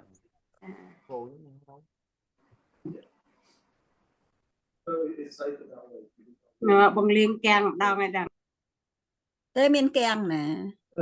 រឿងហ្នឹងខ្ញុំធ្លាប់ឮសូរណែអ៊ំខ្ញុំគាត់និយាយប្រាប់តាំងខ្ញុំនៅទូចទូចរឿងហ្នឹង ចារឿងហ្នឹងដូចជាឮខ្ញុំនិយាយហ៎ស្រីកែវស្រីកែវឮហ៎ លើតែបើ អារឿងហ្នឹងដូចជាប្រអិនហ្នឹងដល់ពេលឃើញចឹងទៅក៏អាណិតនាងសុជាតាហ្នឹងក៏ទៅប្រាប់ឲ្យនាងសុជាតាកម្មសិលហ៎ចាដល់ពេលនេះហ្នឹងហើយនាងហ្នឹងឃើញស្រីទាំងគេគេតានៅទេវតាហ្នឹងដូចជាខ្មាស់ខ្លួនឯងក៏ព្រមកម្មសិលដល់ពេលកម្មសិលហើយមិនដឹងជាតិណាឬជាតិចុងក្រោយទៅកើតជាកូនអសលហ្នឹងហើយបានទៅកើតជាកូនអសលហ្នឹងហើយចឹងបានត្រូវប្រអិនទៅយកនាងសុជាតាហ្នឹងមកវិញនឹងលួចកូនអសល ដោយសារជាប់តាក់ទងគ្នាអញ្ចឹងបើមិនមែននាងសុជាតាហ្នឹងក៏មិនបានទៅលួចកូនអសលមកដែរ ចឹងមានន័យថាប្រអិនកូនប្រសារបស់អសលទេចា ហ្នឹងហើយហ្នឹងហើយ ចឹងរឿងវាជាពាក់វិនវាដំណើរដើមតងគ្នាចាំមកណាបង ហ្នឹងហើយដោយសារយើងដែរតា ប៉ុន្តែដោយសាររឿងអញ្ចឹងក៏បានប្រអិននិងអសលហ្នឹងត្រូវគ្នាវិញបើមិនអញ្ចឹងវាយគ្នារហូតចា ចឹងឥឡូវហ្នឹងត្រូវគ្នាវិញហើយតើអីបង ហ្នឹងហើយត្រូវគ្នាវិញហើយតាមានវាយគ្នាណា ដោយសារបានជាកូនប្រសាហ្នឹងឯង វាមានល្អមានអាក្រក់ឃើញទេចា ដោយសាររឿងហ្នឹង ចឹងនិយាយទៅនិយាយមកប្រអិនខូចដែរណា អញ្ចឹងប្រអិនហ្នឹងចាប្រអិនហ្នឹងកូនប្រសាអសលមែន ហ្នឹងហើយកូនភាសាអសល ប្រអិនមិនខូចមិនមានប្រពន្ធអត់តោនទេ និយាយដោយសាររឿងហ្នឹងបានស្រុកខ្ញុំឲ្យតែធ្វើសាលាអីមកនាំគ្នាទៅដើមយកតាហោជាងនឹងរហូតណាដោយសាររឿងណា ហ្នឹងហើយហើយយើងដោយសារនិយាយទៅអវិជ្ជាអាចិត្តដដើមហ្នឹងស្អីគេហ្នឹងមែនទេ ហើយលោកភ័ក្រចាំ ខ្ញុំណាស់ហ្មងថាអត់ឲ្យគេបានទេ ពេលធ្វើសាលាឆាន់អីហ្នឹងចាស់ហ្នឹង អាហ្នឹងលោកភ័ក្រហើយបង ជាងហ្នឹងគាត់ស្ដាប់រឿងហ្នឹង កុំនិយាយដើមប្រអិនច្រើនពេកឥឡូវលោកសម្រាប់សោតតាយ៉ាត់បាបណា ថ្ងៃនេះលោកគ្រូគុណយើងនិយាយយកជាប័ណ្ណពិសោធន៍ដែរដឹងថាប្រអិនលើកមុនក៏ខូចដែរហើយកុំឲ្យយើងដាក់នេះវាវិលអញ្ចឹង កុំឲ្យយើងចង់មួយប្រអិនពេក យើងថាប្រអិនហ្នឹងលោកជាដូចថាបុគ្គលដែលយើងគួរគោរពដល់តែប្រអិនអូយដែរហ្នឹងចា ការពិតទៅមិនមែនការពិតប្រអិនមិនដោយសារមិនមែនប្រអិនទេមែនទេមានតែគណៈចិត្តទេណាមើលតាំងពីនៅមនុស្សមានមេត្តារហូតដល់កើតប្រអិនដល់ពេលកើតជាប្រអិនគ្រាន់តែដល់ភ្លាមចាប់គេបោះពីកន្លែងគេបាត់ចេញបាត់ឃើញទេអាហ្នឹងគណៈចិត្តអញ្ចឹងឲ្យតែនៅជាមិនតាន់អរិយមគ្គកើតគឺអត់ទៀងទេអនិច្ចតៈទាំងអស់អញ្ចឹងកុំទុកចិត្ត បោះគេឲ្យលួចកូនគេទៀត ហ្នឹងហើយ ហើយឥឡូវខ្ញុំកំពុងតែបាក់ចិត្តដល់ប្រអិនសម្រាប់អរហត្តទៅលោកអដេញចូលបរិនិព្វានទៅអត់មានអ្នកស្នងខ្ញុំកំពុងខំធ្វើបុណ្យហ្នឹងណា អាចជាប្រអិនដែរ ជួបបងឲ្យបាន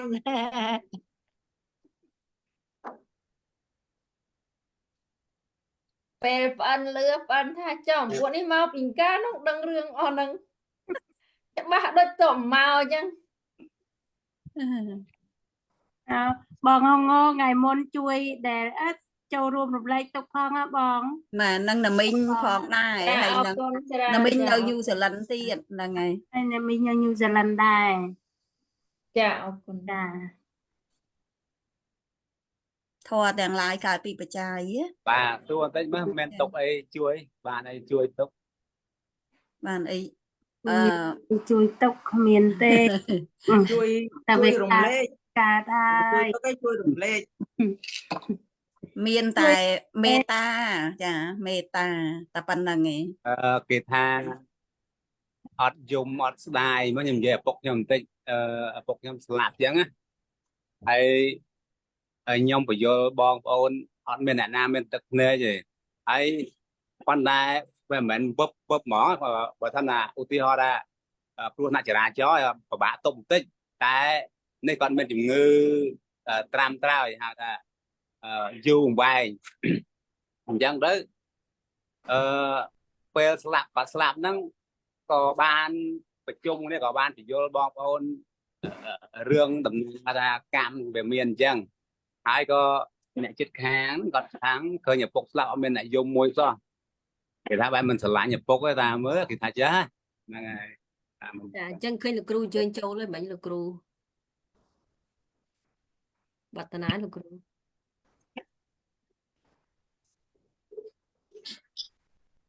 អត់ចាមិញលោកគ្រូចូលហើយចឹងចូលហើយគ្រាន់តែគាត់បិទវីដេអូ ចាភាគច្រើនគឺថាយំស្ដាយណាគេថាហ្នឹងកតញ្ញូតាធម៌ថាឃើញយំឃើញស្ដាយទៅណោះអញ្ចឹងណាថាមិនយំក៏មិនប្រកាសថាគាត់ហ្នឹងមិនស្ដាយទៅណោះដែរអញ្ចឹងបងណាយល់ទៅតាមសង្ខារធម៌វាមិនទៀងយើងយំក៏មិនដឹងបានអីយើងបានបំពេញតួនាទីជាកូនហើយដោយថាឪពុកឈឺយើងជួយបញ្យល់ធម៌ឬក៏ឲ្យគាត់នឹកតែកុសលដែលគាត់បានធ្វើហើយតែគាត់បញ្យល់ហើយព្យាបាលគាត់ជូនទៅពេទ្យហើយបើមិនជាអានេះជារឿងមួយទៀតវាមិនមែនជារឿងយើងត្រូវស្ដាយព្រោះទៅដល់ពេលវេលារបស់គាត់ដែរនិយាយទៅស្ដាយចេះស្ដាយហើយប៉ុន្តែការយំគ្រាន់ថាមិនទាន់ដឹងថាគួររកទំនុកមិនដែលធ្វើឲ្យយើងនឹងមិនអាចយំកុំឲ្យយំការពិតអត់យំល្អជាងយំចំពោះអ្នកដែលចិត្តឃ្លាតទៅយំកាន់តែធ្វើឲ្យដូចថាធ្វើជាផលមិនល្អដល់គាត់វិញតាចាតាមពិតណាមិនយំវាមានពីរដែរណាបងមិនយំទី1យើងយល់ថាវាបានជួយអីមួយទៀតគាត់អត់ចូលចិត្តសុតហ្មងគាត់បងនៅតែស្លាប់ហ្មងក៏អាចមិនយំដែរហ្នឹងហើយអត់ទេប៉ុន្តែនិយាយថាអញ្ចេះបងចេះបើសិនជាអត់យំល្អជាងយំហើយព្រោះយើងយល់ហើយអ្នកដែលចិត្តចែកឋានទៅឬគាត់ឮសំឡេងយំឬសំឡេងអីហើយមរណាសន្និវ័នបើសិនជាកាន់យកវិញមិនល្អសម្រាប់គាត់ទេប៉ុន្តែអាមិនយំហ្នឹងជុំថាមិនអាចធ្វើបានទេណាមែនទេដល់មនុស្សគេមិនចាំបាច់តែមុនគាត់ស្លាប់ទេទោះបីគាត់ស្លាប់ហើយក៏ដោយបើយើងយើងកើតយើងអត់គាត់អត់យំដែរព្រោះវាជាតោមនោវាធ្វើឲ្យចិត្តអកុសលចិត្តហ្នឹងតែតើយើងយល់បានយើងមិនយំនឹងត្រូវទំនងបងវាមានយោនិសោមកើតតែបើអ្នកខ្លះមិនយំមែនពីព្រោះដូចថាមនុស្សហ្នឹងយើងអត់ចូលចិត្តអាហ្នឹងវាក៏អកុសលដូចគ្នាដែរវាផ្សេងគ្នាអញ្ចឹងមិនន័យថាវាមើលទម្រង់ខាងក្រៅអត់យំដូចគ្នាក៏តែអចេតនាខាងក្នុងហើយយ៉ាងមិនសំខាន់នៅលើហ្នឹងចាដូចលោកគ្រូថាកាលលោកតាលោកគ្រូស្លាប់ហ៎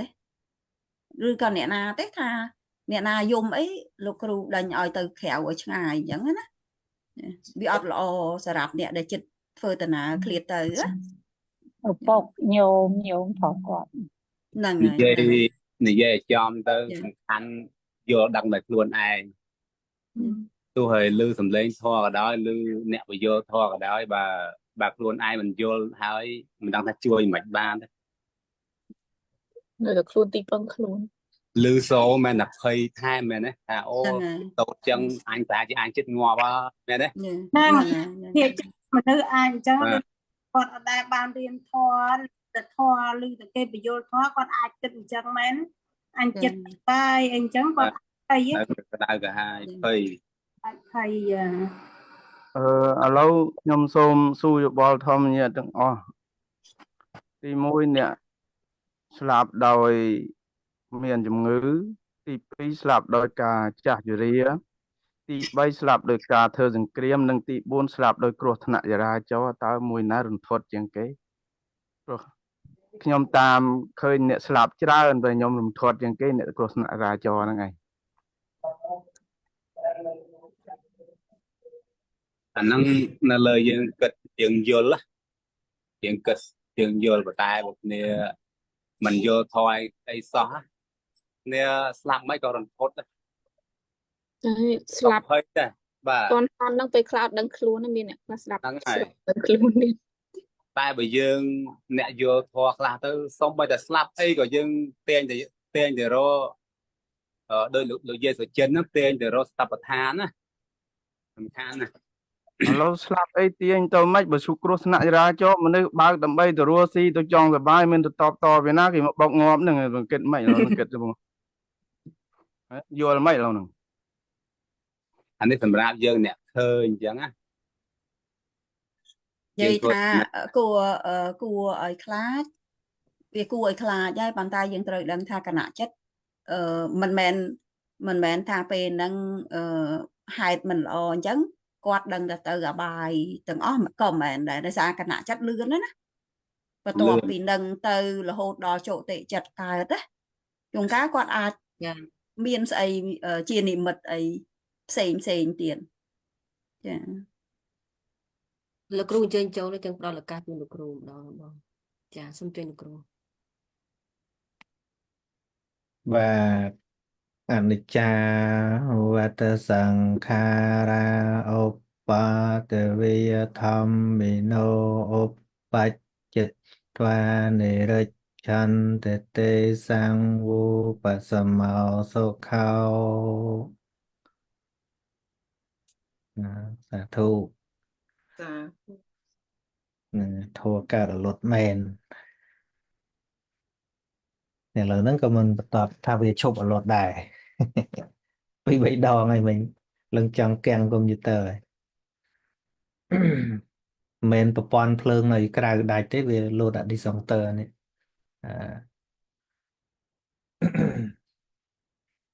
នឹងទៅវាឆ្លងឬក៏មកពីប្រើប្រាស់ក្នុងផ្ទះ បាទមិនឲ្យមេរៀនថ្ងៃហ្នឹងចប់ហ្មងលោកគ្រូ ហើយនៅនេះវាតិចខ្ញុំយកអា heater ខ្ញុំមកដាក់ជិតខ្លួនមួយទៀតវាថាប្រហែលជាភ្លើងវាប្រើច្រើនពេក ហ្នឹងហើយលោកគ្រូជុំការតាពីវាទប់អត់រួចទេលោកគ្រូ បាទ ដោយកន្លែងខ្ញុំធ្វើការតែដាក់toaster គ្រាន់តែ toaster ហើយនឹង microwave ទប់អត់បាននេះលោតភ្លេច បាទមិញឮថាដាំទឹកផងក្នុងផ្ទះ ហើយលោកគ្រូ heater លោកគ្រូហ្នឹងអាតូចហ្នឹងប្រហែលជាស៊ីភ្លើងខ្លាំងណាលោកគ្រូអាហ្នឹង heater ហ្នឹងអាចបិទអាហ្នឹងមួយទៅអាចអត់អី បាត់អីអាងារលៀងថ្ងៃនេះ ខ្ញុំមកនៅទៅជាតិមកធាក់ខ្ញុំមកក្រៅបាត់ហើយបើក នៅបឹងកាឡូ បានសុជាតិមកអញ្ចឹងរវល់ច្រើនប្រើច្រើនភ្លើងចាំងកេកុក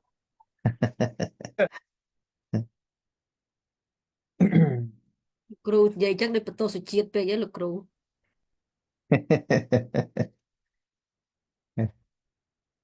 ពិតខ្លួនយើងសោះនោះ គាត់ថាអូនអត់ដឹងអីបងប៉ា ពុកចេះថាអូនអត់ដឹងអីបង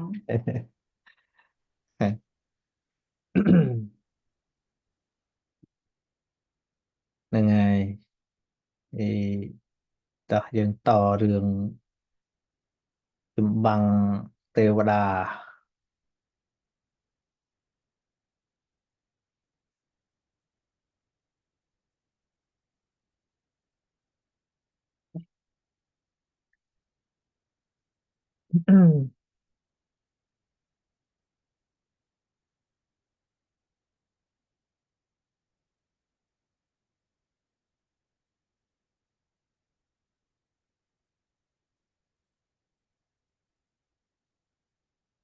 cái này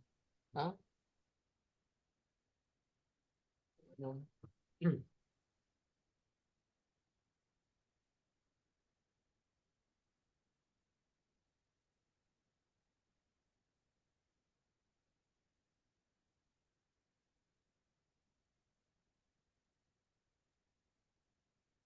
men khangលោកគ្រូគាំងទៀតទេស្ងាត់ឈឹងលោកគ្រូ មិនអីនេះ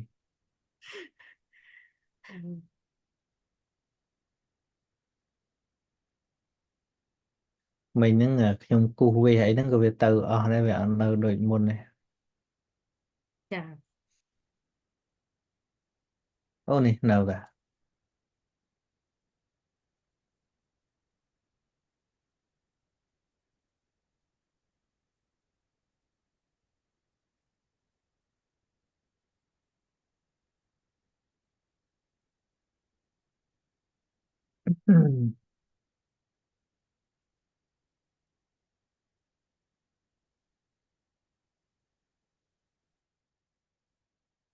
បាទ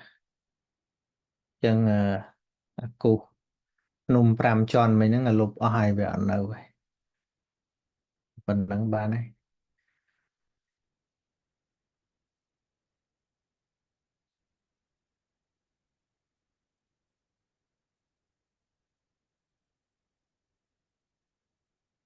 ចឹងកំផន់ហ្នឹងក៏វាអំបូរអមនុស្សពួកយៈដែរទេវតាពួកយៈដែរកំផន់ចន់កំផន់ហ្នឹងហើយនឹងចន់យៈហ្នឹងគឺវាអំបូរដូចគ្នាតែនៅចន់លើក្រោមគ្នា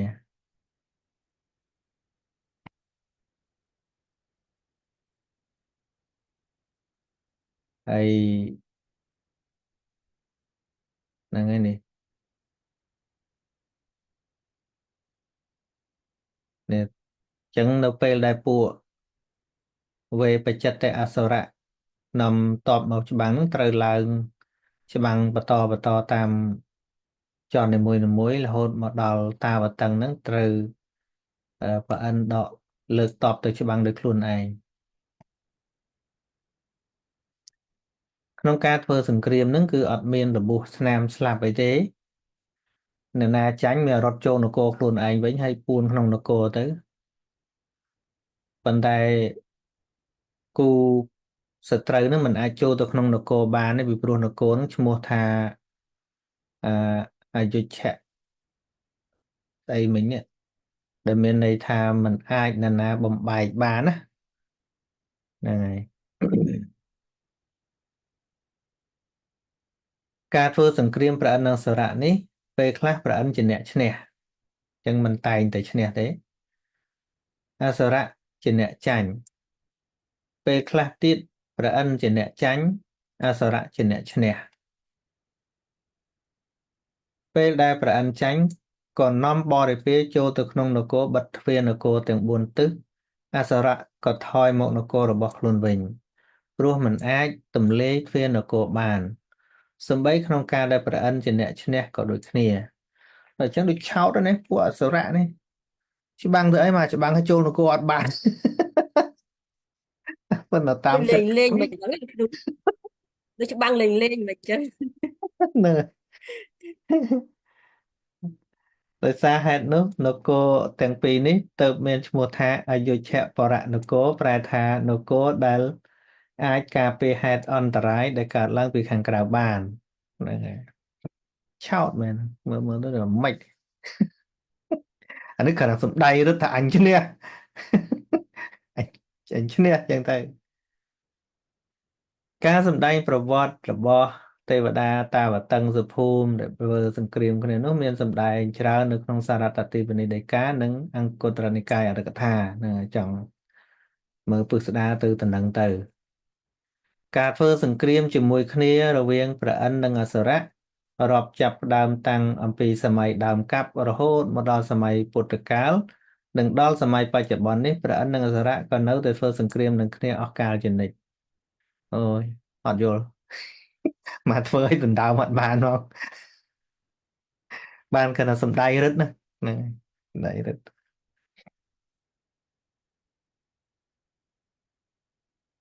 សម័យពុទ្ធកាលមានរឿងកើតឡើងដោយព្រះពុទ្ធអង្គទ្រង់សម្ដែងទុកក្នុងព្រះបាលីមហាវគ្គសង្យុត្ថាក្នុងមជ្ឈិមប្រទេសមានស្រះបោកករណីមួយកន្លែងឈ្មោះថាសុមេគិធៈក្នុងស្រះមានផ្កាឈូករីកទាំងអស់ នៅមាត់ស្រះបោកខរណីនោះមានបរិសម្នាក់កំពុងអង្គុយសម្រាកកាយក្នុងខណៈដែលគេកំពុងអង្គុយសម្រាកបរិសម្នាក់នោះបានរំពឹងគិតដល់រឿងផ្សេងថាព្រះអាទិត្យព្រះច័ន្ទដើមឈើផ្សេងគ្រប់ចម្ពោះក្នុងលោកព្រមទាំងវត្ថុគ្រប់យ៉ាងមានលើផែនដីនេះមានមហាសមុទ្រទាំងដើមជាដើមទាំងនេះកើតមកពីណាណោះនឹងអ្នកឆ្ងល់អញ្ចឹងមិនមែនតែឆ្ងល់ឡើយទេសម័យនោះក៏មានអ្នកឆ្ងល់ដែរ គណៈដែលគាត់កំពុងរំពឹងគិតរឿងផ្សេងយ៉ាងនេះនៅចំពោះមុខរបស់បរោះនោះក៏លេចឡើងជាកងទ័ពមួយក្រុមដែលប្រកបព្រមដោយចតុរង្គសេនាកងទ័ពមានអង្គ4គឺពលដំរីពលសេះពលរទេះពលថ្មើរជើងដែលជាកងទ័ពផ្នែកខាងបរាជ័យគឺចាញ់សត្រូវហើយនាំគ្នាមកពួនសំងំខាងក្នុងស្រះបោកខរណីនេះកាលបើកងទ័ពទាំង4បានគេចមកដល់ស្រះបោកខរណីនេះហើយក៏និមិត្តខ្លួនតូចហើយចូលទៅក្នុងផ្កាឈូកដែលមានក្នុងស្រះទាំងអស់នោះដើម្បីមិនឲ្យផ្នែកខាងឈ្នះដែលលើកទ័ពដេញតាមមកឃើញនិមិត្តខ្លួនតូចទៅពួននៅក្នុងផ្កាឈូកកាលពួកអសុរៈនិមិត្តខ្លួនចូលទៅពួននៅក្នុងការឈូកបានឃើញហើយក៏រងចាំឱកាសដើម្បីនឹងរត់ចូលទៅកាន់នគររបស់ខ្លួនដែលតាំងនៅខាងក្រោមភ្នំសនេរុបរិះដែលកំពុងអង្គុយនោះកាលបើឃើញហេតុការណ៍ដែលជាវត្ថុកន្លងវិស័យរបស់ខ្លួនគឺខ្លួនមិនធ្លាប់បានឃើញយ៉ាងនេះក្នុងកាលមុនក៏មានសេចក្តីចម្លែកក្នុងចិត្តយ៉ាងក្រៃលែងហើយក៏គិតឡើងថាយើងឃើញសភាពបែបនេះពិតជាមនុស្សឆ្កួតហើយព្រោះបានមកជួបវត្ថុដែលខុសប្រក្រតីប្លែកពីសភាពធម្មតាយ៉ាងនេះឃើញអញ្ចឹងក៏អញឆ្កួតទេដឹងឃើញប្រេះផ្ដាទៅនាំរឿងរ៉ាវដែលបានឃើញនោះមកទូលសួរចំពោះព្រះពុទ្ធអង្គព្រះពុទ្ធអង្គទ្រង់ត្រាស់តបថារឿងដែលអ្នកបានឃើញមកនោះជាសេចក្តីពិតកងទ័ពដែលចាញ់រត់គេចមកនោះជាកងទ័ពអសុរៈដែលត្រូវកងទ័ពព្រះឥន្ទវាយបែកនិងត្រូវលើកទ័ពដេញតាមមកដូច្នេះទើបទ័ពអសុរៈនិមិត្តខ្លួនចូលទៅពួនក្នុងផ្កាឈូកដើម្បីកុំឲ្យពួកទ័ពព្រះឥន្ទដែលកំពុងលើកគ្នាដេញតាមមករកឃើញហើយបានឱកាសគេចចូលទៅនគររបស់ខ្លួនខាងក្រោមភ្នំសនេរុហ្នឹងហើយហត់ដែរក៏ទេវតាហ្នឹងវាហត់ដែរឋានដដើមគ្នាតែចឹងមិនកាមាវចរៈភូមិហ្នឹងបែរតែភូមិលហេមលហាមតែកើតទេវតាស្មើសុខស្រួលព្រួយដដើមអំណាចគ្នាដែរឃើញទេអើហ្នឹងហើយរឿងហើយខ្ញុំប្រហើបបន្តិចមិញថាសកទេវរាជហ្នឹងទៅលួចកូនអសុលគឺនាងសុជាតានឹងឯងជាតាប្រពន្ធទី4ដែលអត់បានធ្វើបុណ្យណាពេលដែលគេទៅទេវតាអស់ហើយនាងទៅកើតជាកុកកុកនឹងចលងភ្នំមួយហ្នឹងហើយកទេវរាជប្រមាលមើលទៅឃើញប្រពន្ធតែ3បាត់ប្រពន្ធ1ពីមុនមកហ្នឹងនៅណានាងទៅកើតកុកទៅដោះក៏ទៅដោយរិទ្ធិរបស់ព្រះឥន្ទហ្នឹងក៏ឲ្យនិយាយចរចាគ្នាបានណាហ្នឹងហើយរំលឹកទៅនាងក៏ចាំថាពីមុនជាអីចឹងហើយនាងចង់ទៅជួបមិត្តសម្លាញ់របស់នាង3នាក់ទៀតទេថាចង់ក៏យកទៅដាស់នៅក្នុងអាស្រះសនន្ទាហ្នឹងឲ្យនៅនឹងសិនទៅហៅនាងមកឲ្យមកមើលសុជាតាដល់គេមកមើលឃើញទៅគេសើចចំអកសុជាតាណាអានិសង្ឃគេតែងខ្លួនឥឡូវស្អាតណាស់ណចំពុះឡើងវែងកហ្នឹងក៏វែងជើងហ្នឹងក៏វែងដល់អញ្ចឹងរួញក៏ងងខ្មាស់គេដល់ខ្មាស់គេ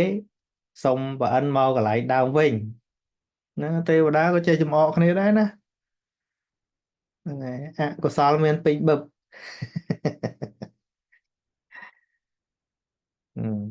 ខ្ញុំដឹងរឿងទេវតាច្រើនខ្ញុំគ្មានបន់ទេវតាទេ ទេវតាកលេសពេញកលៀនដូចគ្នាប្រពន្ធច្រើនជាងខ្ញុំផង ហើយអញ្ចឹងមកពេលមកវិញហ្នឹងសួរថាតើនាងចង់បានអត្ថភាពដូចសម្លាញ់របស់នាងទេថាចង់បើចង់នាងត្រូវតែធ្វើហេតុរបស់វា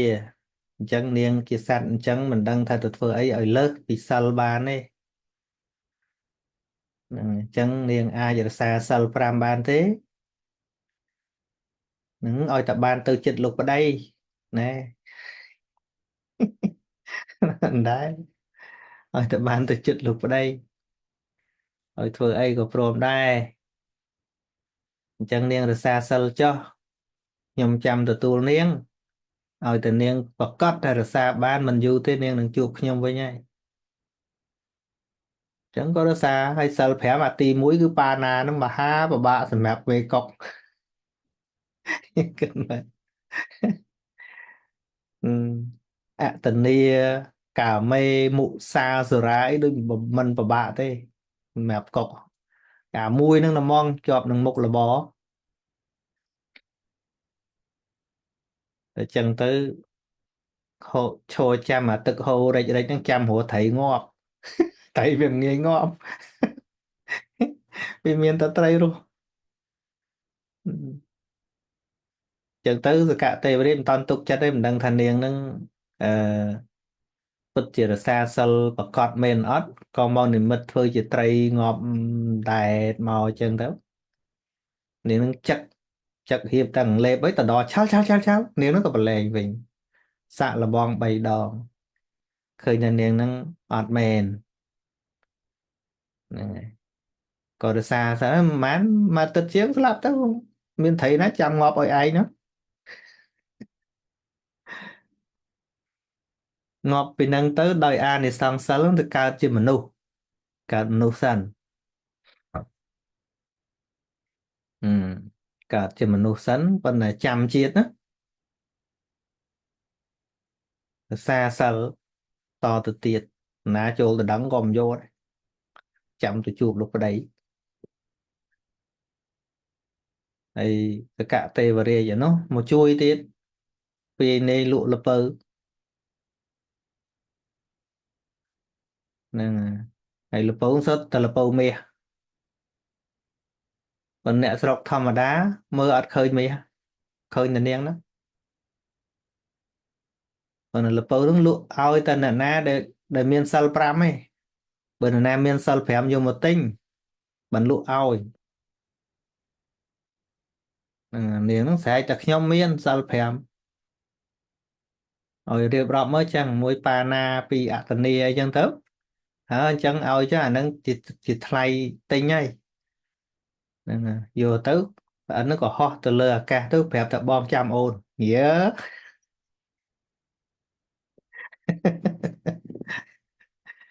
នាងនឹងរក្សាសិលរហូតអស់ជីវិតទៀតអស់ជីវិតជាមនុស្សនឹងទៅបានកើតជាកូនស្រីរបស់ពួកអសុរទេវតានោះចឹងណាចឹងអសុរទេវតាបើគិតទៅកំណើតទេវតាចន្ទទី2ដូចគ្នាប៉ុនហើយប្រហែលប្រអិនហ្នឹងគឺថាប៉ុនប្រហាក់ប្រហែលគ្នាហ្នឹងតែនេះឈ្មោះថាទេវអសុរៈប៉ុន្តែប៉ុនគឺទេវតាចន្តាវតឹងហ្នឹងនាងសុជាតាហ្នឹងហើយដល់ពេលគេត្រូវរើសប្តីឲ្យកូនណាអញ្ចឹងគេធ្វើពិធីជប់លៀងធំមួយឲ្យពួកអសុរកន្លោះហ្នឹងតែងខ្លួនមកដើម្បីឲ្យនាងត្រូវចិត្តមួយណាឲ្យបោះផ្កាទៅឲ្យមួយហ្នឹងយ៉ែហើយប្រអិននោះដឹងថាប្រពន្ធអញមកកើតនៅសត្រូវអញហ្នឹងហើយក៏និមិត្តធ្វើអសុរកចាស់មួយទៅអត់និមិត្តធ្វើអសុរ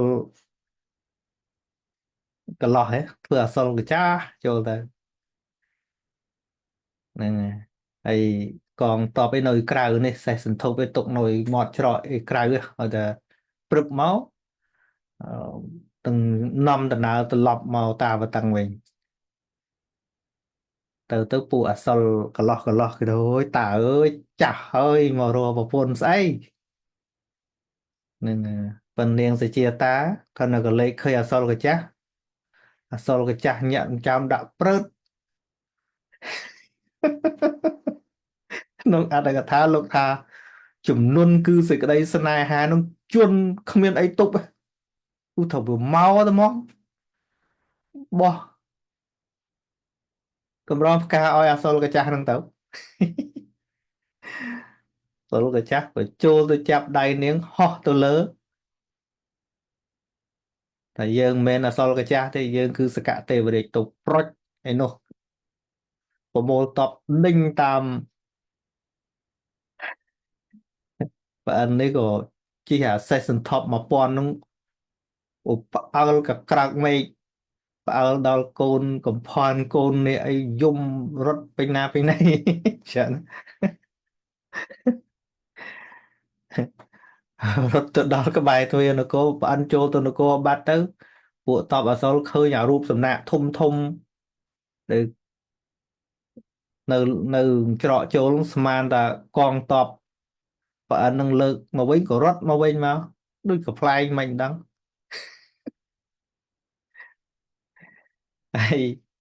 នាងសុជាតានឹងក៏បានមកជាប្រពន្ធសំណប់ចិត្តម្ដងទៀតតែផ្អិនចូលចិត្តជាងគេចឹងហើយបានផ្អិនមានឈ្មោះមួយយ៉ាងទៀតថាសុជាមបតិឬក៏សុជាមបតិប្រែថាប្តីនាងសុជាតាអត់បានមានឈ្មោះសធម្មសុបតិឬក៏សនន្តបតិអីទេអត់ទេឈ្មោះសុជាមបតិហ្នឹងប្រែថាប្តីនាងសុជាតាព្រោះមកមានប្រវត្តិតស៊ូយកប្រពន្ធតាំងនៅកុករហូតទៅមនុស្សរហូតដល់ហ្នឹងមកកើតជាកូនសត្រូវនឹងបានមកប្រពន្ធនឹងទៀតមកដល់ថ្ងៃហ្នឹងនឹងប្រពន្ធធំធំ4ហ្នឹងប៉ុន្តែប្រពន្ធរាយរង2កោតកន្លះបានអើយវេទនា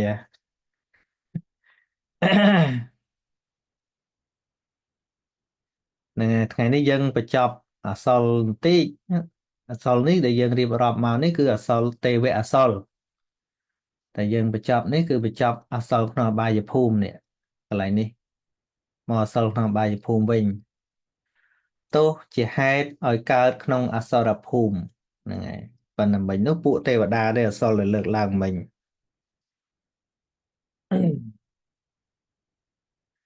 បុគ្គលខ្លះក្នុងលោកនេះជាអ្នកមានយសមានទ្រព្យល្មមសមគួរឬជាអ្នកធំក្រៃលែងក៏ដោយប៉ុន្តែបុគ្គលទាំងឡាយនោះជាអ្នកមានចិត្តមិនល្អឬជាអ្នកមានការស្ដាប់សិក្សាតិចដូច្នេះទើបមិនអាចជ្រើសរើសថាបុគ្គលណាគួរនឹងលើកតម្កើងឬសរសើរនិងបុគ្គលណាមិនគួរលើកតម្កើងឬសរសើរណាកាលបើយ៉ាងនេះគេបានប្រើអំណាចនិងទ្រព្យសម្បត្តិទៅក្នុងផ្លូវខុសគឺបុគ្គលដែលមានគុណល្អមានសិលធម៌គួរលើកតម្កើងក៏ត្រឡប់ទៅជាប្រើអំណាចដើម្បីជិះជាន់សង្កត់សង្កិនប្រើអំណាចខាងផ្លូវវាចាពោលពាក្យមើលងាយតេះដៀលហ្នឹងហើយអញ្ចឹងជាមនុស្សដែលមានយសមានស័ក្តិមានទ្រព្យមានសម្បត្តិមានគ្នាច្រើនហើយមើលងាយបុគ្គលដែលគួរលើកតម្កើងបន្តបង្អាប់អីផ្សេងចំណែកបុគ្គលមិនល្អមានការប្រព្រឹត្តទុច្ចរិតខុសសិលធម៌ក៏ត្រឡប់ទៅជាលើកតម្កើងសរសើរបុគ្គលដូច្នេះការលះលោកនេះទៅហើយរមែងកើតក្នុងអសុរភូមិ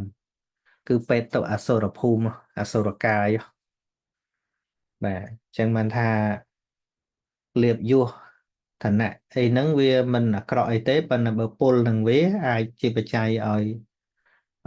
យើងគិតខុសទៅធ្វើអាក្រក់អាងសិទ្ធិខាងអំណាចហ្នឹងហើយជាបច្ច័យមិនល្អបាទចឹងមិនថ្ងៃណានោះមានអ្នកសួរថាចុះកម្មអីដែលនាំឲ្យទៅកាន់អសុរកាយហ្នឹងកម្មហ្នឹងហើយកម្មដែលកើតមកមានទ្រព្យមានសម្បត្តិមានឋានៈយសស័ក្តិក៏ប៉ុន្តែគិតមិនត្រូវលើកតម្កើងមនុស្សមិនគួរលើកតម្កើងហើយធ្វើបាបនិន្ទាតេះដៀលបុគ្គលដែល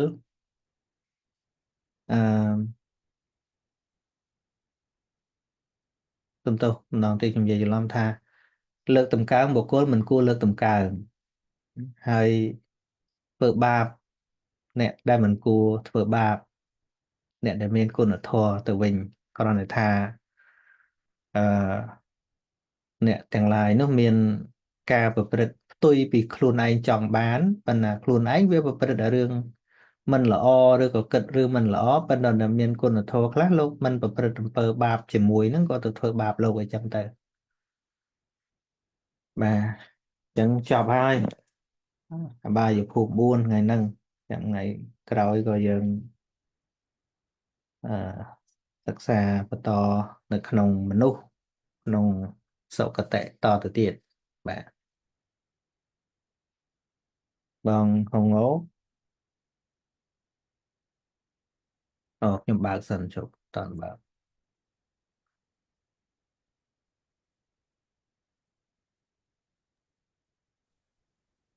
ជំរាបសួរលោកគ្រូអាសរហ្នឹងកើតមានតាំងពីមុនប្រពុតតាំងនៅហ៎លោកគ្រូ បាទតាំងដើមកាប់ម៉េះបាទ រហូតដល់ឥឡូវនៅច្បាំងគ្នាដល់ហើយអត់ទាន់ នឹងឲ្យតា ស្ដាប់ ដើមច្រនៀងនឹងចេញផ្កាតាំងពួកស្ដេចអសរនឹងខឹងទៀតបើវាមិនតាន់ទឹកចេញផ្កាដូចនឹករឿងនឹងមិនឃើញទេឲ្យតាដើមនឹងចេញផ្កានឹករឿងចាស់លឹកគ្នាច្បាំងទៀត ខ្ញុំគិតថាដែលហេតុគ្មានយកនិសោលោកគ្រូបើសិនណានគរនោះវាស្តៀងតែគ្នានឹងក្រោមឲ្យតែបានសុកទៅថីនោះ អញ្ចឹងបានថា គ្រាន់តែខុសគ្នាបន្តិចសោះច្បាំងគ្នា ត្រូវ ស្មានតែបានកូនភាសាប្អិនហើយឈប់ច្បាំងគ្នានៅដដែល បាននឹកកាន់តែខឹងយកកូន ទីកូននីតិស្រឡាញ់ទៅបាត់លោកគ្រូមិនមែនចំណងជើងកន្លែងទេវៈហ្នឹងខ្វះស្អីមួយលោកគ្រូចាំកែកន្លែងកំហ បាទ ម បាទ លោកគ្រូដើមជំនាញហ្នឹងមានស្លឹកខៀវផ្កាសសហ្នឹងមិនមែនលោកគ្រូ ហ្នឹង ធ្លាប់ ហើយ ឃើញ ផ្កា នៅ ស ស្រុក ស ខ្មែរ ហ្នឹងបាទ វែងវែងហ៎ បាទ អូអាហ្នឹងមានដើមធំមកផ្ទះខ្ញុំវិទូចចាស់ចាស់ប្រឡាច់ថាមានព្រាយនៅរត់ខ្ញុំមានអនុស្សាវរីយ៍នៅកន្លែងហ្នឹងលោកគ្រូមានគេផ្ដាំឲ្យសួរថាសាលាឆទៀនហ្នឹងឆហ្នឹងប្រែថា6មែនលោកគ្រូ បាទ អីក៏សួរថាមានស្អីខ្លះទៀនទាំង6ហ្នឹង អឺតាមពិតគេយកន័យពីរប៉ុន្តែន័យចំពីដើមមកសាលាឆទៀនហ្នឹងគឺសាលា6តែហ្មងអញ្ចឹងណា គេធ្វើអាគារ6លោកគ្រូ 4តាមទ្វារនគរទាំង4ទាំង4ទិសណា ចាលោក ហើយ គ្រូ នៅកណ្ដាលនគរមួយហើយនឹងមុខផ្ទះរបស់គេនឹងមួយដូចសេដ្ឋីធំហ្នឹងណាដូចរឿងមច្ឆរិយៈសេដ្ឋីអំបូររបស់ពពោរិស័ទដែរហ្នឹងដែលជាដូនជាតាមកគាត់ធ្វើសាលាទៀន6ហ្នឹងហៅថាសាលាឆទៀននៅទ្វារចូលចេញចូលនគរទាំង4ទិស4 1 4 លេខកើតជើងត្បូងហ្នឹងហើយកណ្ដាលនគរមួយហើយនឹងមុខផ្ទះគាត់មួយ ចឹងរាប់ទៅគ្រប់6 បាទប៉ុន្តែយើងឥឡូវយើងធ្វើតែមួយក៏យើងហៅសាលាឆទៀនដែរហ្នឹងហើយ ហ្នឹងសំដៅ អូ ថាយើងប្រត់ថាអញ្ចឹងឯងលោកគ្រូ បាទគេអាចយកន័យផ្សេងដូចសាលាឆទៀនហ្នឹងគឺទៀនក្នុងអភិធម្មអីចឹងទៅរូបទៀនសត្វទៀន គន្ធទានរសទានផតថាបទាននិងធម្មទានអញ្ចឹងណាគេយកអាហ្នឹងទៅក៏ហៅថាឆទានដែរ ចាប្រហែលអញ្ចឹងលោកគ្រូ បាទប៉ុន្តែបើនិយមន័យដើមសាលាទាន6នោះគឺ6មែនតែហ្មង ចាលោកគ្រូដែលខ្ញុំច្រឡំដំបូងនោះស្មានតែគេចិត្តអាសាលាឆទៀននេះជា6ជ្រុងអញ្ចឹងលោកគ្រូ តែឃើញនិយាយក៏ធ្វើតាមភូមិក៏ធ្វើប្រឆិតឆិត បាទ ដូចឆកោនអញ្ចឹងលោកគ្រូ បាទ ចឹងខ្ញុំឆ្លើយមួយគេអត់បានខ្ញុំថាចាំសួរលោកគ្រូសិនខុស លោកគ្រូអាសូរកាយអាសក់ហ្នឹងពេលគេចាប់ចុះតិពីទេវៈអាសក់ហ្នឹងអាចចុះទៅក្រោមឬជាកំណើតអាសក់ទេវៈដែលលោកគ្រូ បើពួកទេវៈមិនទៀងទេអាចនៅក្នុងទេពឬក៏ទៅអបាយភូមិឬក៏អាចទៅព្រំតាមគុណធម៌ដែលពួកគេធ្វើបាទពីព្រោះជាកំណើតទេពសុគតិភូមិកើតខឹងក្រោតម្ដងម្ដងតែពេលច្បាំងមួយប្រអិនណាក្រៅពីហ្នឹងចិត្តល្អធម្មតានោះ អញ្ចឹងបានន័យថាក្នុងអាសក់ទេវៈអាសក់ហ្នឹងអាចមានឈានណាលោកគ្រូបើទៅព្រ អាច មបាន អាចពីព្រោះទេវៈអសិលនឹងចាត់ជាទេវតាចន្តាវតੰង ចាប៉ុន្តែគ្មានមគ្គផលទេលោកគ្រូកន្លែងហ្នឹង មានអាចមាន អូមានមគ្គនៅក្នុងទៀតហ៎ បាទ អញ្ចឹងអាចទៅដល់សទ្ធាវៈលោកគ្រូបើមានមគ្គនៅក្នុងហ្នឹង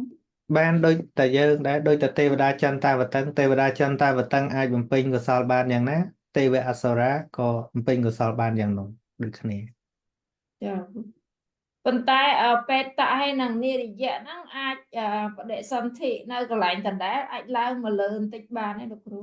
មិនទៀងបើវាអស់កម្មមកក៏អាចមកមនុស្សមកអីចឹងទៅតែបើថាកម្មនឹងវាច្រើនទៅវាវិលនៅនឹងយូរចឹងទៅពួកនៅក្នុងអបាយភូមិងាយហ្នឹង ប៉ុន្តែលក្ខណៈពិសេសមួយបើសិនជាបាយភូមិដែលកាន់តែស្រាលហើយចុតិទៅมันអាចទៅកន្លែងធ្ងន់វិញលោកគ្រូដំបូងអី មិន ទៅ ទៀង ធ្ងន់ប៉ុន្តែ មិនទៀង ចុតិឲ្យមកកន្លែងស្រាល មិនទៀងអានឹងមិនទៀងបាទជួនកាលរួចពីនឹងមកកើតដេរិឆានចំអាកន្លែងខំសัตว์ស៊ីទៀតទៅវិញ អូ បាទវាអត់ទៀងអញ្ចឹងណា ចាលោកគ្រូ បាទ ពេលលោកគ្រូសូត្រមិញខ្ញុំឃើញអាស្រ័យតែបុណ្យសពបងប្រុសខ្ញុំ7 8ថ្ងៃខ្ញុំឮតែអញ្ចឹងហ៎លោកគ្រូ អនិច្ ច ចា ង់ចេះ ណា សូត្រដែរចា បាទ ហើយនឹងបដិច្ចសមុទ្របាទ ហើ ដល់ យ ពេលខ្ញុំរៀនយល់បរោះដល់ពេល បាទ ឈ្មោះខ្ញុំឮក៏ឮយំផ្ទះគេឯណានោះសូត្រមេក្រូដែរក៏យំដែរហើយយើងប្រាប់គាត់ថាកម្មគាត់អស់ប៉ុណ្ណឹងហើយអត់យល់ណាអ្នកដទៃគាត់ក៏យល់ថាកម្មក៏អស់ប៉ុណ្ណឹងឯងអង្គក៏ដាក់មកហេតុអីមិនកម្មមិនខិតបន្តិចទៀតដូច10ឆ្នាំទៀតហើយវាយ7 8ថ្ងៃនៅ100វាយខ្ញុំទៅជួបគាត់នៅតែ100វាយតែយំរោតែស្លប់ ចឹងបានយើងមិនជាសើចយំអីទេបានគាត់ថាកាន់ សំ តែ ណោះ ឃើញ ណែ អញ្ចឹងទៅយើងកាន់តែឃើញតម្លៃធម៌ ចា បាទហើយមកដល់ម៉ោងហ្នឹងក៏គាត់នៅតែមិនអាចយល់តម្លៃធម៌ដែរ ចា បាទ គាត់នៅតែវាយ ហ្នឹង វាយហេតុអីមិនតិចទៀតវាយហេតុអីក៏មិនមែនឪពុកគាត់កំពុងជិះ បាទហើយជីវិតនេះបើខ្ញុំមើលទៅកាន់តែសុខដុមរមនាកាន់តែត្រូវការធម៌ ចាព្រោះអីដល់ពេលបែកឈឺខ្លាំងណាស់លោកគ្រូ បាទបើមនុស្សធ្លាប់តែជួបធ្លាប់តែបែកបាក់ធ្លាប់តែព្រាត់ប្រាសធ្លាប់តែពិបាកមកហើយពិបាកបន្តិចទៀតក៏គាត់ដូចមិនអីវាចង់យូរហើយ ចាហើយគាត់ថាហេតុអីឪពុកគាត់ដែរធ្វើអីអាក្រក់សោះអាហ្នឹងកាន់តែយំទៀត ត្រូវហើយហ្នឹងហើយ ខ្ញុំបញ្យល់បានតែមួយគណៈទេលោកគ្រូដល់រួចទៅក៏ដឹកសំណោះសំណោកអតីតកាលអញ្ចឹងគាត់ចាប់ផ្ដើមទៀត បាទ មាន ចឹ តែ ងមក តាម ខ្ញុំ កំណើន ខ្ញុំមើលឃើញភាពខុសគ្នាអ្នកដែលបានស្ដាប់ធម៌អ្នកដែលបានរៀនធម៌ពេលគាត់ឈឺពេលអីខ្ញុំទៅជួបខុសគ្នាពីអ្នកអត់រៀនឆ្ងាយហ្មង ចាលោកគ្រូពិតមែនកន្លែងហ្នឹង ហ្នឹងហើយដោយឧទាហរណ៍ដោយការខ្ញុំទៅខ្មែរបងស្រីម្នាក់ដូចគាត់តនកាលចុងក្រោយឃើញឃើញវីដេអូមួយខ្ញុំទៅជួបនៅម្ដុំចិត្តពោធិ៍យតង់ណា ចាខ្ញុំស្ដាប់វីដេអូគា ហ្នឹង ត់ ហើយ ហើយលើកទឹកចិត្តគាត់ ចឹង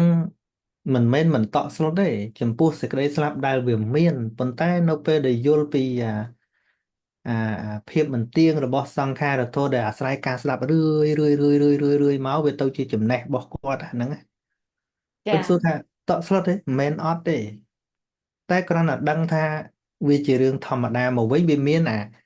គេហៅថាមានវិជ្ជាមួយប្រាប់ថាអាហ្នឹងវាជារឿងធម្មតាហ្នឹងមកវិញហ្នឹងនៅក្នុងខ្លួនឯងមិនមែនណាប្រាប់ទេគឺ ភាព យកនិ យ សោ ល់ ត ថា លោកគ្ ជា រូ រឿងធម្មតាហ្នឹងមកជាចំណេះខ្លួនឯងមួយដែលយល់ព្រមថាអញ្ចឹងហ្នឹងហើយបើសិនជាមិនធ្លាប់ពិចារណារឿងមិនទៀងហ្នឹងទេគឺហេតុអីហ្នឹងហើយវាអត់មានស្អីមកជំនួសកន្លែងហ្នឹងហ្នឹង ចាលោកគ្រូ ដូច ទៅទុកគ្រប់ បា ស សក់ ង្កត់ ម្ ហើ នាក់ យ នៅអូស្ត្រាលីនេះចឹងដែរកាលខ្ញុំនៅឡងទៅគាត់ដឹងថាគាត់ត្រូវទៅហើយប៉ុន្តែគាត់ប្រាថ្នាគ្រាន់តែចង់បានស្ដាប់ធម៌អញ្ចឹងតែប៉ុណ្ណឹងគាត់មិនប្រាថ្នាអីទៅខ្ញុំទៅប្រហែល2 ដងแล้วគាត់ចែកឋានទៅម្ដងនៅផ្ទះម្ដងទៀតនៅពេទ្យចុងក្រោយហ្នឹងហើយតែឲ្យគាត់តក់ស្លុតបន្ទត់អីអត់ទេធម្មតាគាត់មានតែណែនាំអ្នកដែលអត់ឈឺវិញហឹម ខ្លាចញាតគាត់កើតទុកគាត់ប្រាប់ឲ្យហើយ បាទនៅតាមเพจហ្នឹងមានញោមឧបាសិកាម្នាក់ហ្នឹងគាត់ឃើញគាត់ខមមិនសាធុរាល់តដងហើយតាមដែលខ្ញុំដឹងគាត់ដំណាក់កាលចុងក្រោយដែរហើយ ចា គាត់មានតែប្រាប់អ្នកដែលព្រួយជុំវិញគាត់ហ្នឹងវិញ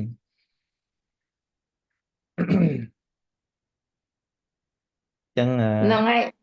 ហៅថាអានិសង្សរបស់ធម៌យល់ធម៌លោកគ្រូ បាទអាណាវានៅលើបច្ច័យបនិស្ស័យដដែលហ្នឹងបាទខំបាន ចាលោកគ្រូអរគុណលោកគ្រូ បាទជើញនីតា ជំរាបសួរលោកគ្រូ បាទ លោកគ្រូខ្ញុំចង់សួរថាចុះពពួកដូចលក្ខណៈរុក្ខទេវតាគេហទេវតាហ្នឹងនៅ under ពួកអសរនឹងដែរមែន ភាគច្រើននៅក្រោមអំណាចការគ្រប់គ្រងរបស់ស្ដេចចាតុមហារាជការ អញ្ចឹងបានបើសិនជាទៅអញ្ចឹងសំណើតពួកហ្នឹងជាទេវៈពៈកដាលហើយនិងសុគតិពៈកដាល ទេវៈពាក់កណ្ដាលអីចាតុមហារាជការទេវៈហ្នឹងឯង អញ្ចឹងកំណើតខ្ពស់ជាងយើងមែនយើងជាមនុស្ស ខ្ពស់តែអ្នកមានបុណ្យច្រើនទេបើសិនជាទេវតាខ្វះបុណ្យលែមលាមជាងយើងផង ប៉ុន្តែបដិសន្ធិដោយមហាវិបាកខ្ពស់ជាងយើងដដែលមែនលោកគ្រូ ទេវតាខ្លះដេសន្ធិដល់ហេតុកៈយ៉ាប់ជាងយើងទេវតាខ្វះបុណ្យណា ចា បាទដូចពយ៉ាងករៈមេតមែនទេដូចទេវតាខ្លះដែលកើតមកពិការដៃពិការជើងក៏មានដែរ សោយទុកដែរ បាទបេអំបាក់លហេមលហាមរៀងនឹងប្រែត លោកគ្រូមួយទៀតពាក់សំណួរក្រៅមេរៀនណាពាក់ព័ន្ធមួយសភៅលោកគ្រូអាចទៅរកបាននៅណាអ៊ំខ្ញុំគាត់សួរ ម្ចាស់អ្នកសួរនៅណា គាត់នៅបាត់ដំបង បាទដំបងអាចមកតេតងមកវត្តនីរតនារាមប្រហែលជាអាចនៅសល់ ហើយលោកគ្រូមួយទៀត website លោកគ្រូឥឡូវចូលលេងបានហើយខ្ញុំថាចង់ download សភៅចេញពី website លោកគ្រូហើយរៀនឲ្យគាត់ចឹងតែពេលឥឡូវចូលលេងបាន អូខ្ញុំសាកចុចទិញមកជួនកាលមានអ្នក hack អ្នកអីចឹងទៅវា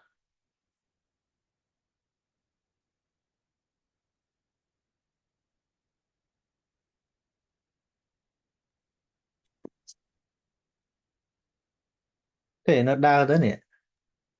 តែខ្ញុំចូលទៅនៅវល់ឲ្យមិត្តភក្តិខ្ញុំចូលក៏នៅវល់ហ្នឹង នេះខ្ញុំចូលបាន ចាំមួយថ្ងៃមុនមិនចូលបានដែរតា ជាមួយខ្ញុំប៉ុណ្ណឹងលោកគ្រូអរគុណច្រើន បាទជើញសូតកំឆេង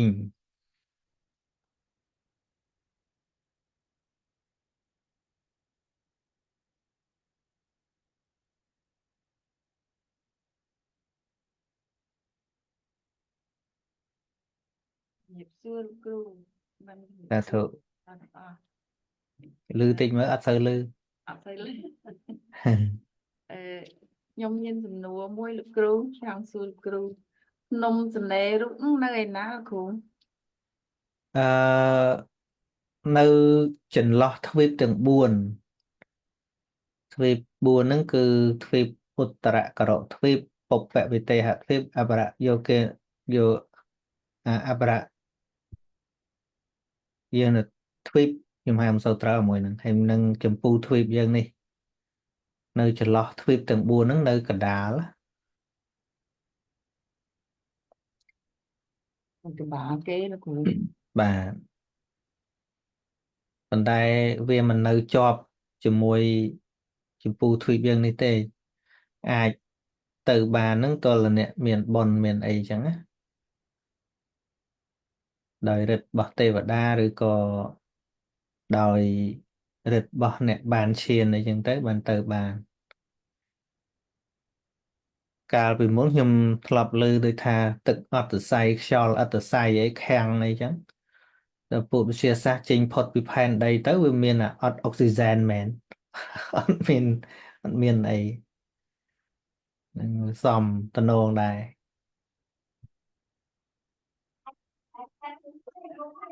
nhâm xong mà ban cho lui nơi tam ABA đây là cô bánh muối bánh tí muối là cô បាទ nhâm ban ao con chuyên chạy bánh tới đây បាទសាធុសាធុ chập muối đài nhôm đài đang châu បាទសាធុ mai mình បិណ្ឌនៅមនីរដ្ឋហ្នឹងយើងធ្វើវេនទី1ហ្នឹងដូចបានធ្វើទាំង15វេនអញ្ចឹងណាហ្នឹងហើយពីព្រោះក្រោយពីចាត់ចែងចង្ហាន់ប្រគេនព្រះសង្ឃហើយសល់ប៉ុន្មានបែងទៅវេន13ដែលនៅសល់ទៀតនោះហ្នឹងហើយអញ្ចឹងចូលមកវេនហ្នឹងដូចបានចូលទាំង15វេនអញ្ចឹង nhâm ọp con lực cụ chờ đâyបាទ bạn បាទ ខ្ញុំតាមស្ដាប់លោកគ្រូកាលនៅលោកបង្រៀនហើយបើកមុនហ្មងលឺសំឡេងអត់ដែរស្គាល់លោកគ្រូលឺសំឡេងនិយាយធម៌ពីភ្នែកច្រមុះអណ្ដាតកាយអីហ្នឹងលោកគ្រូ បាទ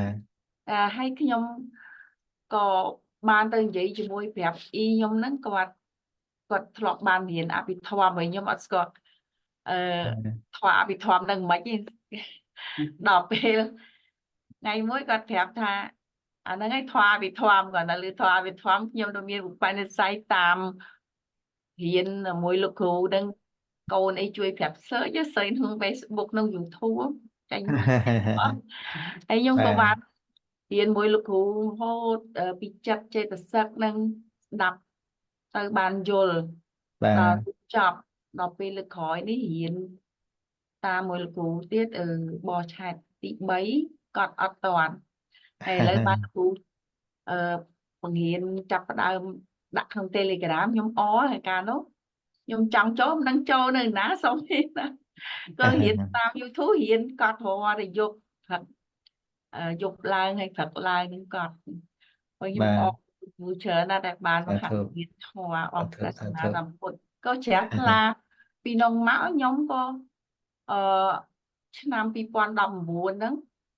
ខ្ញុំក៏ទៅជឿព្រះអង្គស្ពាន់មួយតូចយកមកដាក់ថ្វាយគុំលោកគ្រូបានកាលនៅលោកចេះថាក៏ខ្វះចង់សមាទានសិលនៅលើចេតនាធ្វើនៅក៏បានបាច់ទៅវត្តនៅខ្ញុំកាលនោះខ្ញុំធ្វើការឥឡូវក៏ធ្វើការអញ្ចឹងអត់មានពេលទៅវត្តអញ្ចឹងទៅធ្វើតាមគ្រូនៅប្រតិបត្តិនៅផ្ទះហ្នឹងទៅគ្រូសាធុហើយឥឡូវខ្ញុំនិយាយណាឥឡូវនេះខ្ញុំនេះបានមកជួបជាមួយកូនហ្នឹងក៏បានចូលរួមស្ដាប់ដែរលោកគ្រូមានសាសសាធុតាមបានខ្ញុំបានជ្រាបក្នុងដូចថាកៅអៅបេះដូងលោកគ្រូសាធុបាទខ្ញុំបាននឹកឃើញថាខ្លួនខ្ញុំបានចេះធ្វើបុណ្យតាំងពីតូចជួបម្ដាយសុំសល់តាំងពីជាង20លោកគ្រូអើយសុំដើរជាមួយម្ដាយជីដូនទាំងអស់បាទរូបទាំងបានដែលខ្ញុំពីតូចមកកំព្រាឪពុកកំព្រាអត់ស្គាល់មុខឪពុកហើយមកសប្តាហ៍នេះមកនៅជាមួយកូនហើយកូនជួយឧបត្ថម្ភរឿងធ្វើបុណ្យធ្វើទានអត់បានទៅដល់វត្តទេលោកគ្រូខ្ញុំជឿជាក់ បាទ ជុំទាំងអស់ហ្នឹងដល់ឥឡូវនេះខ្ញុំបានរាប់បាតនៅ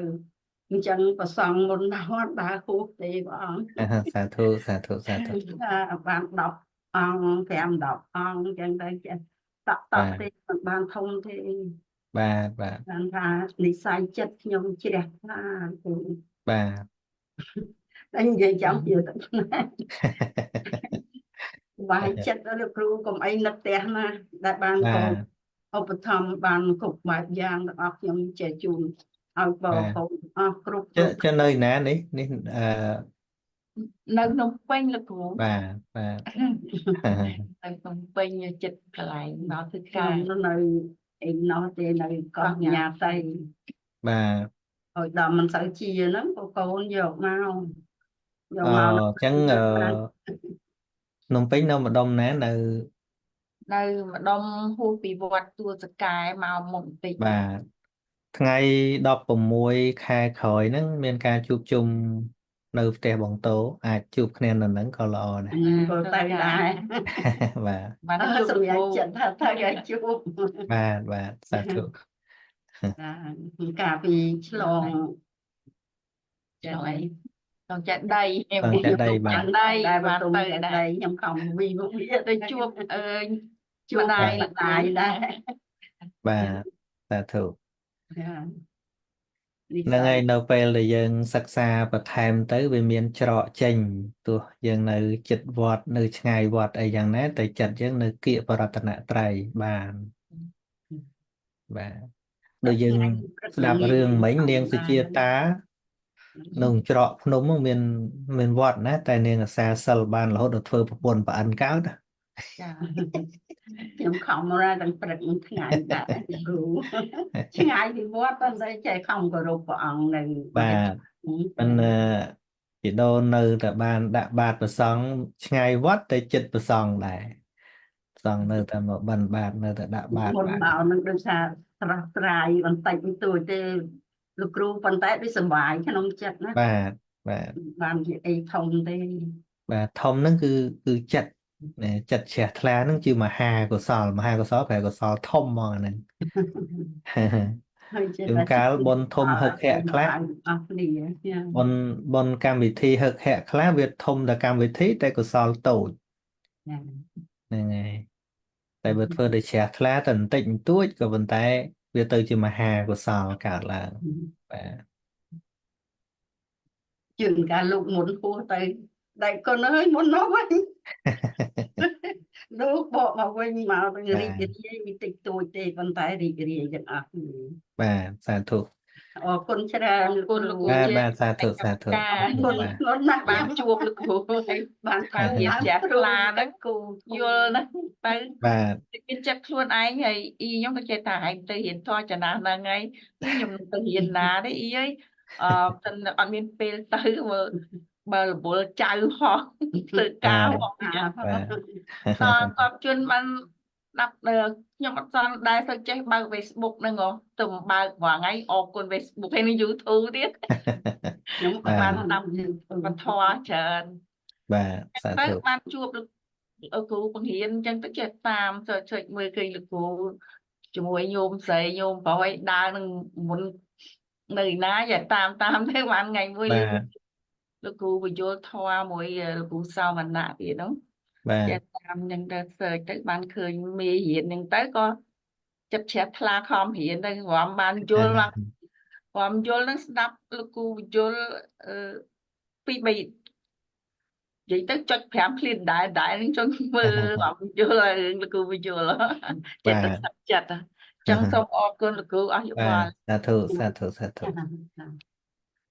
ហ្នឹងហើយនឹកឃើញសម័យឥឡូវយើងបាន Facebook បាន YouTube នេះនឹកឃើញកាលព្រះអង្គនៅព្រះអង្គអត់មាន Facebook YouTube ទេប៉ុន្តែបើថាសត្វណានៅឆ្ងាយយ៉ាងណាបើព្រះអង្គចង់ប្រោះព្រះអង្គផ្សាយរស្មីវិវត្តចេតពុនទៅអ្នកនោះឃើញព្រះអង្គពីចម្ងាយស្ដែងសម្ដែងពធហ្នឹងហើយតែយើងឥឡូវនេះយើងបាន Facebook ហ្នឹងអ្នកបញ្ជូននៅដំណឹងសារហ្នឹងទៅបានច្រើន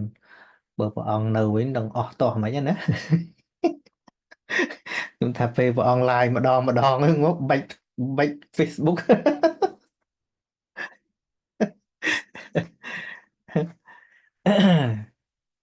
chơi phone liều gì បាទអរគុណច្រើនលោកគ្រូ ទៅ សូមគោរពលោកគ្រូហើយញាតិសួរញាតិធម៌បើព្រះអង្គឡាយបែបពូកើផែនដីលោកគ្រូ បាទលោកគ្រូនឹកឃើញលោកគ្រូអានមកមិញអសលហើយនឹងទេវតាដូចមិនលើមនុស្សម៉ានលោកគ្រូគាត់បើជាងមនុស្សម៉ាន បាទ ចេះលោកគ្រូមិញលោកគ្រូនិយាយឲ្យបងហងងោថាចាស់អ្នកយល់ធម៌ហើយអ្នកមិនយល់មែនខ្ញុំឃើញដោយផ្ទាល់គឺថាគាត់បានរៀនចិត្តចេតសិករូបអាយុគាត់ចិត្តជាងហើយនៅតែស្មារតីគាត់ល្អឃើញថាមើងម៉ាត់ណាលោកគ្រូ បាទ តែបើมันបានរៀនធម៌មិនយល់ទេអាយុ50ជាងហ្នឹងដូចមើលទៅដូចយ៉ាប់មិនថាគាត់យ៉ាប់ថាมันមានធម៌យ៉ាប់គឺស្មារតីហ្នឹងដូចมันមើងម៉ាត់ បាទ ហើយពេលហើយចង់និយាយចឹងមិនមែនថាឲ្យតែអ្នកចេះសូត្រធម៌តាមវិទ្យុតាមបននានាថាចេះធម៌មិនចឹងទេបងប្អូនគឺចង់និយាយថាតអ្នកបានរៀនហើយបើគាត់តែចេះសូត្រធម៌ខ្ញុំក៏ចេះដែរតែបងប្អូនរៀនតន្តិចចេះដែរឡើយតែវាមិនមែនរៀនពីខ្លួនឯងតែរៀនពីខ្លួនឯងនេះបានច្បាស់សង្កេតពិនិត្យនៅចិត្តយើងរវាងសារទោះមិនបាន perfect ក៏វាបានខ្លះដោយសារយើងបានcontrol វាចឹងចូលដល់សំណួរលោកគ្រូអសរហ្នឹងពួកអសរលោកគ្រូដូចឋាន5ថ្នាក់មិញ4ថ្នាក់មិញហ្នឹងមិនរាប់ជាចាតមហារាជការគេមានបនទៅរបស់គេមិនអាស្រ័យយើងទៅហ្នឹងលោកគ្រូ ហ្នឹងហើយពួកហ្នឹងគេមានបនរបស់គេ និយាយទៅអាលោកគ្រូអានចុងក្រោយនេះទេបានអសរថ្នាក់ទៀតណា បាទពួកប្រែត បាទខ្ញុំស្មានថាខាងថ្នាក់3 4ថ្នាក់មិញគឺកំផាន់នេះអីណាបើយើងទៅបានក្នុងចំណែកបនដោយតាមអនុមោទនាលោកគ្រូមែន បាទដូចតែមនុស្សយើងអនុមោទនាបុណ្យគ្នាអញ្ចឹងវាមិនបានទៅបន្ថែមអីឲ្យកើតជាសម្បត្តិអីទៀតទេដូចយើងអនុមោទនាបុណ្យគ្នាដូចស្ដាប់ជីដូនគាត់ដាក់បាតមិញទៅយើងត្រេកអរអនុមោទនាវាចម្រើនកុសលថ្នាក់អនុមោទនាប្រចាំចិត្តយើងអញ្ចឹងណាគេអាចអនុមោទនាចឹងបាន បាទអរគុណច្រើនលោកគ្រូមិនដឹងទៀតបន្ត ខឹមសុគឹម ចាលោកគ្រូជំរាបសួរនិងជំរាបសួរញាតិធម៌ទាំងអស់លោកគ្រូសូមសួរលោកគ្រូថាការប្រអិនជាមេខៈមនុស្សហ្នឹងកាលហ្នឹងអត់ទាន់មានព្រះពុទ្ធទេមែនទេលោកគ្រូ នៅឯនឹងតាំងពីយូរហើយមុនពពុទ្ធយើងត្រាស់ទៀត ចាអញ្ចឹងតាំងពីព្រះអិនមានព្រះអិនហ្នឹងប្រហែលកាប់ហើយលោកគ្រូបើ ស គិត កៈ ជាកាប់ ទេវរាជនៅក្នុងកាប់នឹងឯងនៅក្នុងផែនដីនឹងឯង ចាអញ្ចឹង តែយើង ព្រះអិន និ ស យាយ ព រឿង ថ្ងៃ មិញណាបាទ អញ្ចឹងព្រះអិនសពថ្ងៃលោកជាសោតាមែនលោកគ្រូឬក៏ តាមសកៈបញ្ហាសូត្របាននិយាយថាលោកជាសោតារងថ្ងៃ ចាអញ្ចឹងបើជាសោតាហើយលោកក៏នៅតែច្បាំងជាមួយពួកអសរដែរហ្នឹងលោកគ្រូ លោកមិនទៅច្បាំងអីទៀតទេប៉ុន្តែ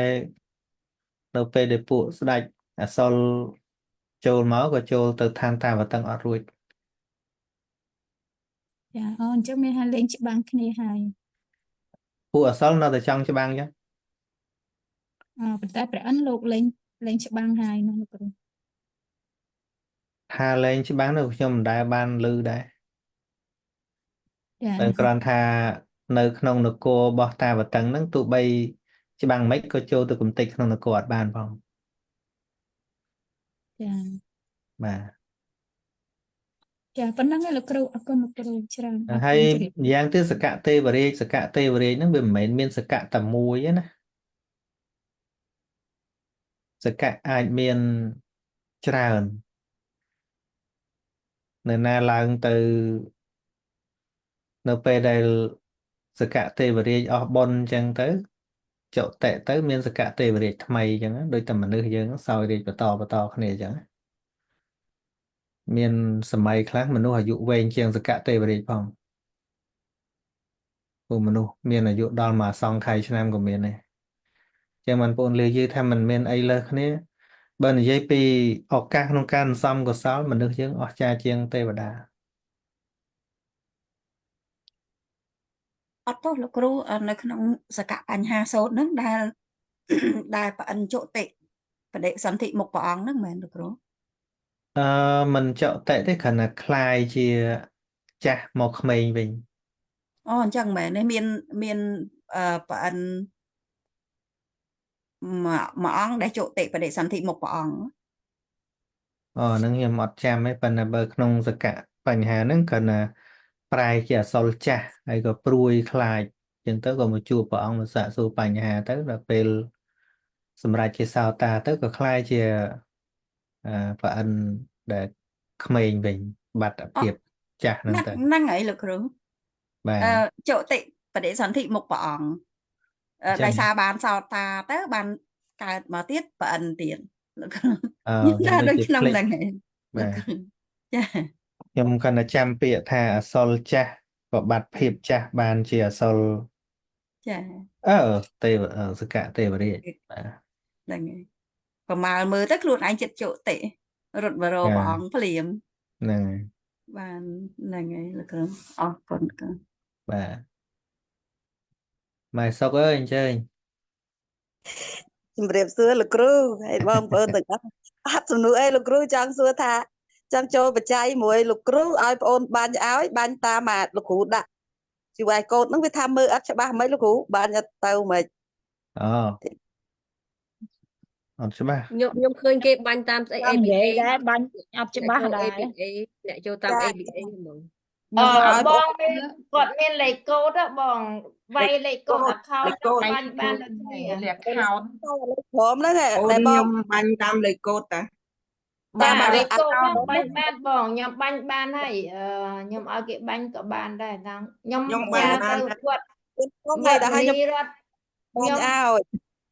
វត្តទៅ ហើយ វត្តមនីរតខ្ញុំបាញ់តាមតលេខ account ហ្នឹងឯងបង ចាចាអញ្ចឹងឥឡូវចាំ មើល បាទ អ លោក ត់ គ្រូ គូ សូ អ ម ត់ច្បាស់ទេ សូមមក QR code ដូចមុនហ្នឹងលោកគ្រូខ្ញុំមិនភ្លេចសួរបញ្ជាក់មិនបងប្អូនយើងគាត់ចង់ឲ្យលោកគ្រូដាក់កង់នៅក្នុងដែរ QR code អីបាទ QR code កាន់បិណ្ឌណា បាទលោកគ្រូ បាត់ហ្នឹងលោកគ្រូ នៅលើ account ខ្ញុំ share ដែរ share ហើយហើយ ហើយតែដល់ប្អូនថាបាញ់ទៅអត់ច្បាស់អញ្ចឹងឥឡូវបងថាឲ្យ scan លេខហ្នឹងអាលេខបើបានដុល្លារបាញ់ព្រមហ្នឹងអញ្ចឹងហ៎ចា ខ្ញុំ ចាំ បា ទេ ញ់បានហើយបាញ់តាម ចា លេខ មិន scan ទេបងចូលកន្លែង account ហ្នឹង ចាំ ទៅ មើល វា ចាំ យលេខ ឲ្យពុនឆេងផ្ញើ program ចូលក្នុងក្រុមណានៅ បាទ ខ្ញុំ លោកគ្រូ ខ្ញុំ ខ្ញុំ ចង់ ចូល ដែរ ឲ្យ ខ្ញុំ លោក មើល គ្រូ អត់ច្បាស់ហ្នឹង បាទ ខ្ញុំមើលអត់ច្បាស់ យ៉ា ខ្ញុំ ចូល អត់ ចេញ មើលតាមបាញ់ទេ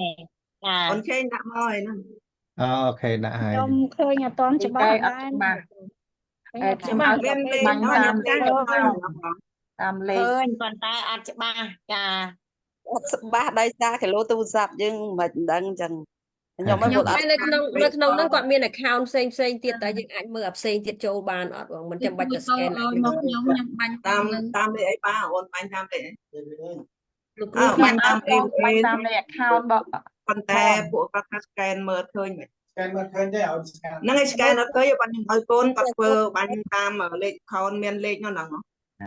បាញ់លេខ account បាញ់ទៅហើយបានតែ ចា តែអញ្ចឹ ចា ង កូនទៅច្បាស់ ឥឡូវចេះហើយ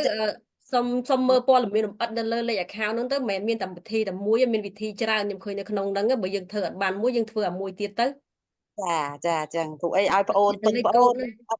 នំកងបាញ់តែឲ្យពឹងប្អូនឲ្យលុយប្អូនទៅតែប្អូនគេស្ទេមកប្រាប់វិញថាចាំជួបលោកគ្រូចាំបងសួរលោកគ្រូសាស្ត្រមិនចាំបាច់ឲ្យចាំឲ្យបាញ់ក្រោយ ឥឡូវបើថាអញ្ចឹងយើងយកអាលេខកូដក្រុមវិញណាមិនបាច់ស្កេនអា ប QR បង code ហ្នឹង ផ្ញើអាលេខអាกระดาษហ្នឹងព័ត៌មានហ្នឹងទៅឲ្យគាត់ទៅនៅក្នុងกระดาษហ្នឹងមានព័ត៌មានលម្អិតច្រើនមានលេខ ចា កូដផងមានលេខកុងផងមាន QR code ផងប្រើមួយណាបានយកមួយហ្នឹង បើ scan អត់ច្បាស់មែនប៉ុន្តែក្មេងៗនិយាយចេះ គាត់ពួកគាត់ចេះ ចាចា តាមលេខ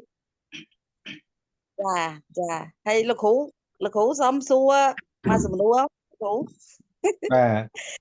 សួរកលិះលោកគ្រូសួរកលិះមេរៀនហ្នឹងអានហើយនឹងស្ដាប់คลิปលោកគ្រូឲ្យព្យាយាមយកមួយណាលោកគ្រូដូចអត់សូវចាំតែយល់ខ្លះតែគាត់ថាអត់សូវចាំមេរៀនណាឥឡូវសួរកលិះលោកគ្រូជួយឲ្យយោបល់បន្តិចមក អឺ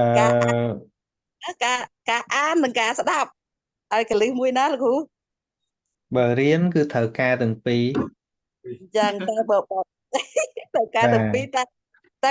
បើជាឲ្យដូចថាឲ្យល្អលោកគ្រូឲ្យល្អចង់យកមួយណាបើអានទៅណាទៅខ្ជិលស្ដាប់ទៅល្ងួយដេក បាទអញ្ចឹងមិនថាហ្នឹងតែមួយណាអត់ចេះទេអានោះអានទៅទេក៏មិនចេះស្ដាប់ទៅទេក៏មិនចេះ ចាចា បាទ ឲ្យព្យាយាមទាំងពីរទៅហ៎ បាទអញ្ចឹងហើយ អាន ចា ផងស្ដាប់ផងសរសេរផង ទីផងទៀតទួនហ្មងហ៎ ចា ឥឡូវវាខ្សោយភ្នែកខ្សោយអីទៅដល់ពេលអញ្ចឹងទៅយើងធាក់ថយតែសើត្រង់ថាដល់លោកគ្រូឲ្យរៀនអានបល័យអានទៅតែអត់មានអ្នកស្ដាប់ពីខ្ញុំទេតែខ្ញុំចេះតែអានទៅដូចទៅរួចដូចចង់អានដល់ឥឡូវដូចចង់អានបល័យដែរ កាលមុនអត់តែមេរៀនតែចេះតែសឹកលោកគ្រូចេះតែសឹក52នេះខ្ញុំអានអត់ដែរត្រូវហ៎មិនដឹងអាណាឧត្តចៈអាអីហ្នឹងក៏រកអានអត់ចំទួយតែឥឡូវចំខ្លះតែគាត់ថាព្យាយាមអានដល់ឥឡូវរៀងចូលចិត្តអានដល់លោកគ្រូតាំងឲ្យរៀនសូត្រ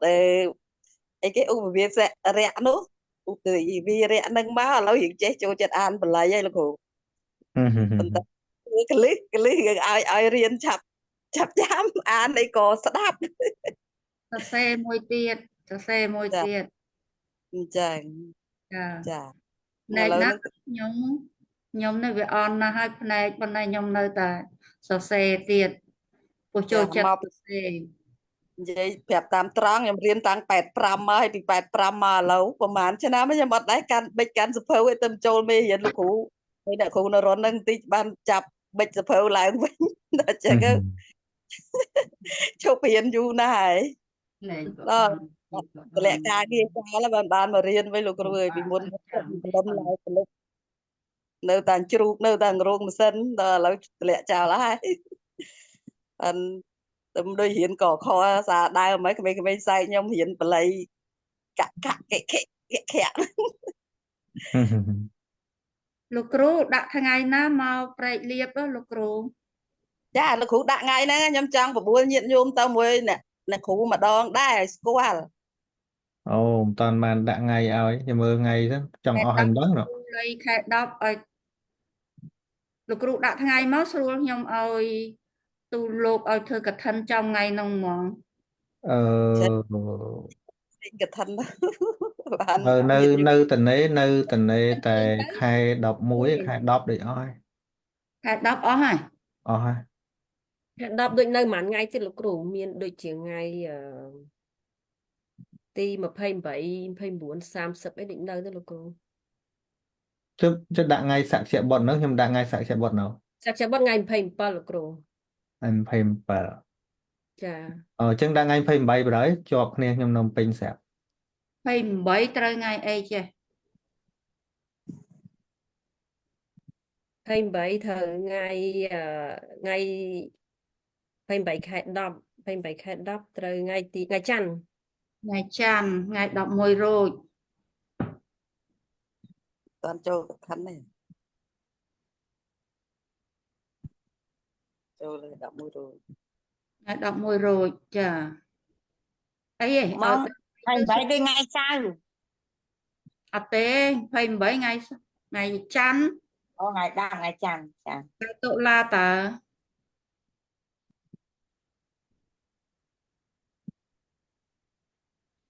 អញ្ចឹងយកថ្ងៃ28លោកគ្រូ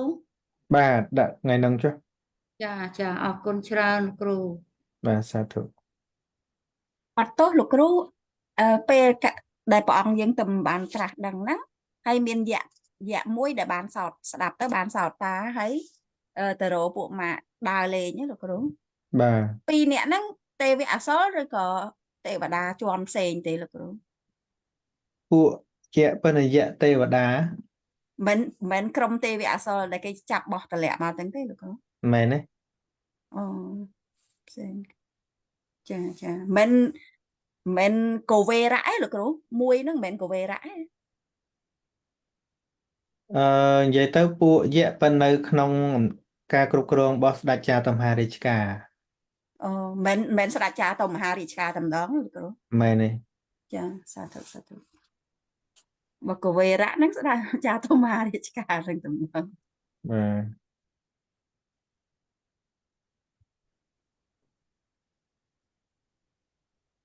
ចឹងបងគុណរិទ្ធ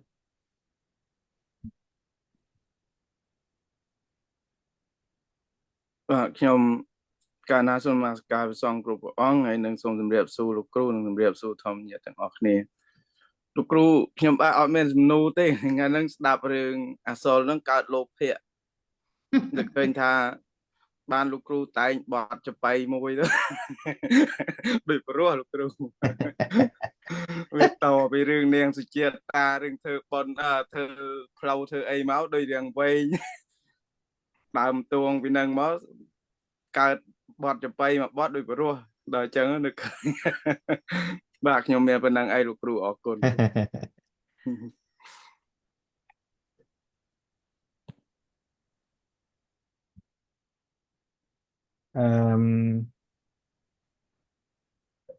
មីង PV មីងពៅហ៎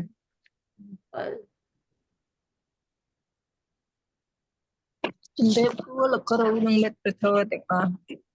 ខ្ញុំមានសំណួរចង់សួរក្រៅមេរៀនបន្តិចខ្ញុំដូចថានៅជាមួយគេអញ្ចឹងខ្ញុំចង់ដាក់បាតរាល់ព្រឹកទៅអញ្ចឹងតែខ្ញុំអត់អាចធ្វើចង្ហាន់ណាខ្ញុំចង់ដាក់ជាបច្ច័យលុយវិញតើមិនដែរលោកគ្រូ បាទនឹងវាចង់អីដាក់ទៅមានអីគាត់ថា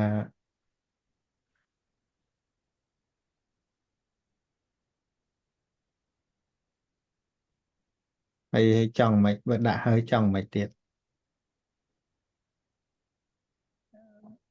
លើកមុនខ្ញុំមានពេលតនេខ្លះអញ្ចឹងទៅខ្ញុំទៅវត្តថ្ងៃសិលអញ្ចឹងទៅយកចង្ហាន់ពេលលោកអីចឹងទៅតពេលឥឡូវខ្ញុំអត់បានទៅអញ្ចឹងនៅផ្ទះអញ្ចឹងចង់ដាក់ជាបច្ច័យអញ្ចឹងដូចថាខ្លាចខុសអីអញ្ចឹងលោកគ្រូ និយាយទៅអ្នកខុសហ្នឹងបព្វជិតទេមិនមែនយើងអ្នកខុសហើយយើងចែកឲ្យដាច់កន្លែងហ្នឹងណា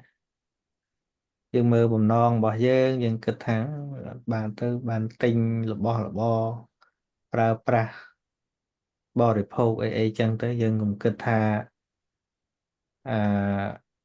វាយ៉ាងម៉េចគ្រាន់តែគិតដោយអាការអនុគ្រោះវានៅតែជាកុសលអញ្ចឹងអាហ្នឹង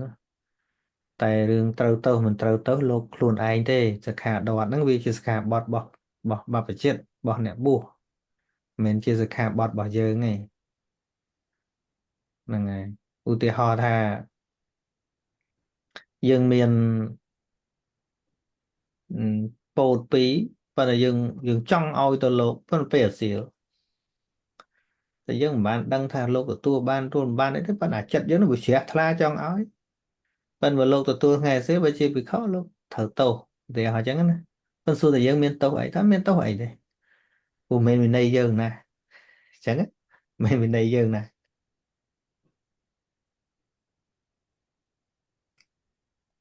ចាលោកគ្រូហើយខ្ញុំចង់សួរមួយទៀតលោកគ្រូសម្រាប់សោតាហ្នឹងមានន័យមិនទៅលោកគ្រូខ្ញុំឆ្ងល់យូរហើយ សម្រាប់សោតាមានន័យថាជាអ្នកដល់នៅខ្សែមគ្គដំបូងបុគ្គលដែលដល់នៅខ្សែមគ្គដំបូងមគ្គទៅកាន់ព្រះនិព្វានហ្នឹងណាហៅថាអ្នកដល់នៅសោតាឬក៏សម្រាប់សោតា យូរអញ្ចឹងយើងអាចមើលដឹងថាអ្នកដែលសម្រេចសោតាហ្នឹងមានលក្ខណៈមិនខ្លះអីចឹងលោកគ្រូ យើងបឋិជនសាមញ្ញធម្មតាមើលលោកមិនដឹងទេវាលែងតែលោកឲ្យដឹង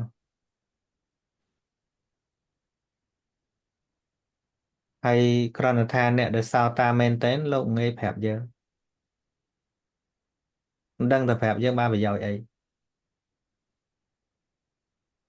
អានេះដូចបុថុជនយើងទាំងអស់ដូចមនុស្សខ្វាក់ហើយដែលអ្នកសោតាដូចពីមុនលោកខ្វាក់ដែរក្រោយមកលោកភ្លឺលោកឃើញពិភពលោកអញ្ចឹងលោកអាចមិនប្រាប់យើងថាលោកឃើញទេព្រោះបើលោកប្រាប់ថាលោកបានឃើញពិភពលោកក៏យើងមិនជឿទេព្រោះយើងខ្វាក់ពីកណ្ដាលមកពណ៌នាថាពណ៌នេះពណ៌សពណ៌នេះពណ៌ក្រហមគេវាយងាប់គេមកឃើញតែល្ងឹតតាំងមកជីវិតហើយអ្នកដែលមើលឃើញពណ៌ឲ្យសบายហាហាសើចប្រាប់គេមានមនុស្សអត់ស្រួល ចាអញ្ចឹងលោកគ្រូយើងអត់ដឹងដដែលយើង បាទប៉ុន្តែគ្រាន់តែយើងដឹងមនុស្សណាដែលនិយាយមកមិនមែនជាសោតានឹងយើងដឹងវិញ ចាចា ពីព្រោះដល់នៅភាពជាសោតាគ្មានអីក្រៅពីលះកិលេសទេលះនៅមិច្ឆាទិដ្ឋិលះនៅសេចក្តីសង្ស័យលះនៅមនោអួតអាងលះនៅការជាប់ជាពាក់លៀបសការៈអីសពគ្រប់លោកអត់មានជាពាក់អាហ្នឹងទេចឹងណា ចាចាអរគុណច្រើនលោកគ្រូជំរាបលាលោកគ្រូនិងមិត្តព្រះធម៌ជំរាបលា អញ្ជើញបងសុកតោអូតន់អានមញូត បាទលោកគ្រូជំរាបសួរលោកគ្រូជំរាបសួរ បាទសាធុ បងប្អូនយើងប្រទល់លោកគ្រូខ្ញុំចង់សួរលោកគ្រូមួយលោកគ្រូតាក់ទងនឹងខ្ញុំបានមើលក្នុងបៃដកហ្នឹងមានកន្លែងនោះខ្ញុំមើលទៅវាអត់មានអត្ថកថាមើលដល់ពេលអញ្ចឹងចង់ឲ្យលោកគ្រូជួយបញ្យល់នៅកន្លែងដែលរុក្ខទេវតាសួរប្រាថ្នាថាកាលសត្វទាំងឡាយកំពុងភ្ញាក់តើអ្នកណាជាអ្នកដេកលក់ក្នុងលោកនេះការសត្វទាំងឡាយកំពុងដេកលក់តើអ្នកណាអ្នកភ្ញាក់លោកគ្រូជួយអត្ថាធិប្បាយហូល ណាអ្នកមានតែអរិយបុគ្គលហើយអ្នកដេកលក់គឺវត្ថុជនហ្នឹងឯង ប៉ុណ្ណឹងទៅលោកគ្រូណា បាទគឺតួអរិយមគ្គគឺតួភ្ញាក់ អូ បាទព្រះអង្គមានកន្លែងប្រៀបធៀបច្រើនដូចថា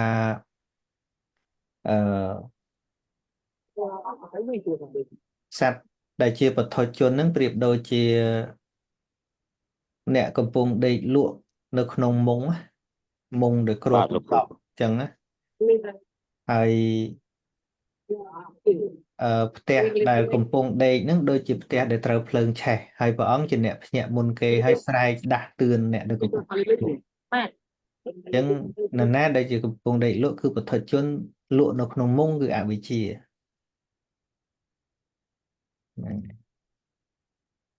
ហើយតួភ្ញាក់ហ្នឹងគឺតួត្រាស់ដឹងហ្នឹង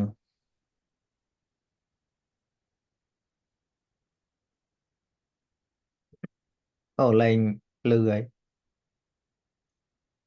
បាទលោកគ្រូអ្នកដែលភ្ញាក់ហ្នឹងគឺអ្នកដែលដល់នៅអរិយមគ្គហ្នឹងអញ្ចឹងមានន័យថាបាទត្រូវ គឺបាទគឺអ្នកដល់នៅអរិយមគ្គអ្នកដែលដេកលក់ហ្នឹងគឺបុថុជនយើងទាំងគ្នាហ្នឹងបាទបាទអញ្ចឹងមានន័យតែប៉ុណ្្នឹងអរគុណលោកគ្រូហើយ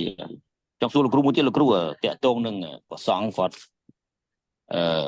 ដែលនៅក្នុងភាសាអញ្ចឹងគាត់លើកហត្ថបាសទៅក្រៅអញ្ចឹងបានរយៈពេលមួយអាទិត្យមិនអញ្ចឹងគ្រូមែនទេ បាទ តែចុះបើសិនជាបន្តនៅកន្លែងហ្នឹងទៀតបានឬក៏ត្រូវត្រឡប់មកវត្តវិញអញ្ចឹងលោកគ្រូ ត្រឡប់មកវិញ អូខេតើត្រឡប់មកវិញហើយបានត្រឡប់ទៅវិញបានអញ្ចឹងលោកគ្រូ បាទសត្តាហៈមិនហត្ថបាសបើសត្តាហៈ អូសត្តាហៈហ្នឹងហើយ បាទសត្តាហៈសរសេរសតយើងតស្រអាហសត្តាហៈ បាទ នៅមកពីសត្តៈប្រែដល់7ហើយនឹងអាហៈថ្ងៃ7ថ្ងៃ អូចឹងមានន័យថាទៅដល់7ថ្ងៃហើយត្រូវត្រឡប់មកវិញឲ្យបានមុន7ថ្ងៃហ្នឹងមែនទេលោក បាទមុនអរុណរះថ្ងៃទី7 ហើយបានលើកទៅទៀតបើអញ្ចឹងអត់អាចលើកនៅកន្លែងនោះបានទេទោះតែមាន អត់ទេមានហេតុដល់ជីវិតមិនក៏ដោយ បាទ ប៉ុន្តែការដាច់ភាសាវាមាន2មួយដាច់ភាសាមានទោសមួយទៀតដាច់ភាសាអត់ទោស បាទ ឧទាហរណ៍ថាលោកសច្ចេមេអន្តរាយោណដ្ឋិដូចថា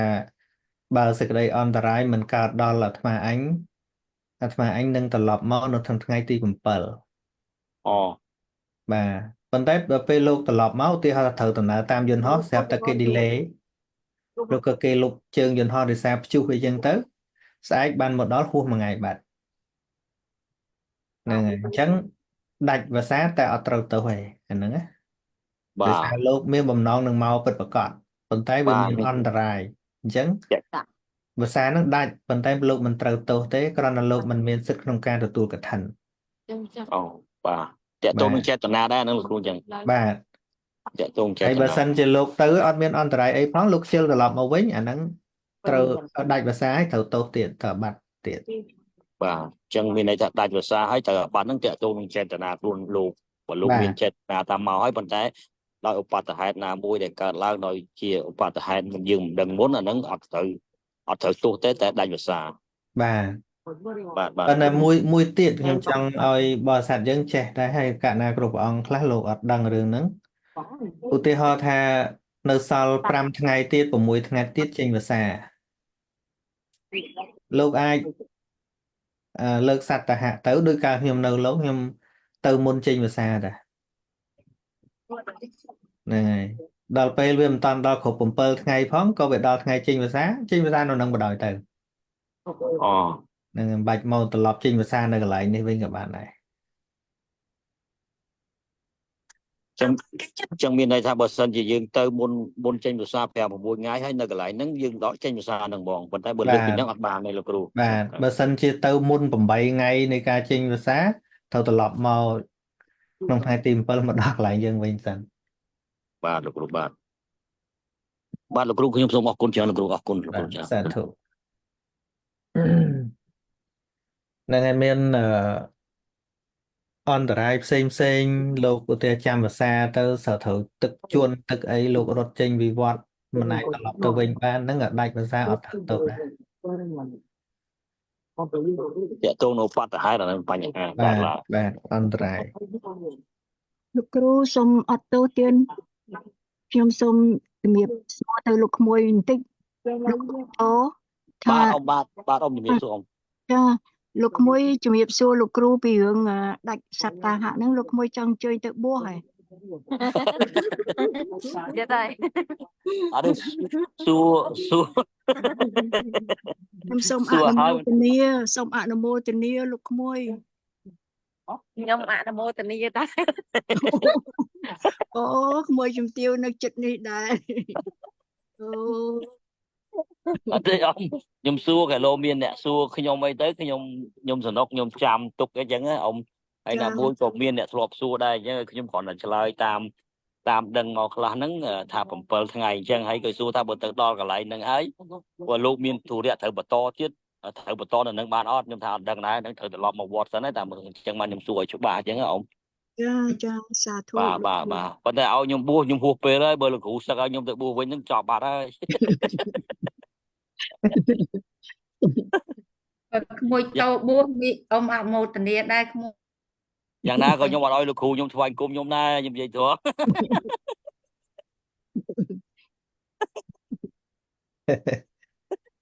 លោកគ្រូថាមានចេញភាសា2ដងបានលោកគ្រូ ភាសាមាន2មានបរិមកភាសានិងភាសាទី2ភាសាទី1គឺយើងចូលតាំងពីខែអាសាឍមកណាតពី100ខែអាសាឍមកអាហ្នឹងភាសាទី1ហ្នឹងភាសាទី1ហ្នឹងចាំ3ខែមកតែបើអង្គខ្លះលោកមានដំណើរទៅចាំភាសានៅវត្តលោកអត់តាន់តែហៅថាចូលភាសាខែពាក់កណ្ដាលខែអាសាឍចឹងទៅហើយលោកនៅឆ្ងាយអាទិត្យក្រោយអីបានលោកទៅដល់វត្តចឹងលោកអត់តាន់ចូលភាសានៅទីណាមួយទេលោកនៅតែតាំងចិត្តទៅចូលភាសានៅវត្តនោះដដែលចឹងលោកចូលភាសាខែទី2ប៉ុន្តែចេញភាសាក្រោយគេមួយខែហ្នឹងហើយប៉ុន្តែលោកគ្រាន់តែបានចាំភាសាតែមិនមានសិទ្ធិទទួលកឋិនទេមុំតែចេញភាសាអស់កឋិនបាត់ហើយចាតែគ្រាន់តែវាអត់ត្រូវទោសជាប់ភាសាដែរតែអត់ត្រូវទោសគ្រាន់តែគ្មានសិទ្ធិទទួលកឋិនព្រោះវាជាប់ខែកឋិនអស់គ្នាប៉ុណ្ណឹងបាទចា លោកគ្រូអធិស្ឋានខ្ញុំលោកគ្រូនិយាយចឹងដែរខ្ញុំចង់សួរបញ្ជាក់បន្តិច លោកគ្រូថាលោកមកអង្គនៅក្នុងវត្តហ្នឹងហើយលោកអញ្ជើញប្រសក់ចូលរួមក្នុងកម្មវិធីកថាទេសអញ្ចឹងអាហ្នឹងខូចកថារបស់លោកខូចអានិសង្សលោកដែរលោកគ្រូ បើត្រឹមរឿងធម្មទានអត់អីទេកុំឲ្យពាក់ព័ន្ធនឹងជីវរកុំឲ្យពាក់ព័ន្ធនឹងទេយ្យធម៌បើគ្រាន់តែថ្ងៃហ្នឹងវាកើតឡើងអញ្ចឹងហើយគេមានម្ចាស់ទាយុគេក៏គេធម្មតាហើយលោកមិនបានទៅតាក់ទងរឿងកឋិនជីវរអីទេលោកគ្រាន់តែទទួលដឹងហើយលោកជួយចាត់ចែងនិមន្តធម្មកថាឬក៏ស្អីទេអត់អីទេព្រោះធម្មកថាមកសំដែងតែធម៌ទេអត់មានមកប្រមូលជីវរអីទេ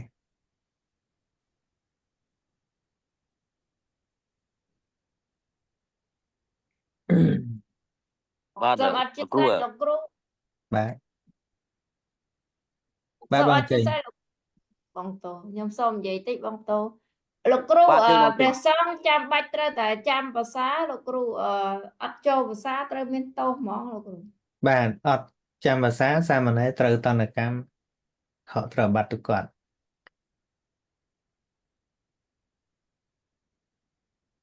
ចឹងដាច់ខាតត្រូវតែចាំទៅដល់ទីណាក៏ចាំដែរលោកគ្រូមក បា អង្គ ទ ឯងក៏ត្រូវតែចាំ ប៉ុន្តែគ្រាន់តែចាំភាសាហ្នឹងយើងកុំឲ្យអាទម្លាប់យើងហ្នឹងវាទៅស្គៀបសង្កត់លោកណា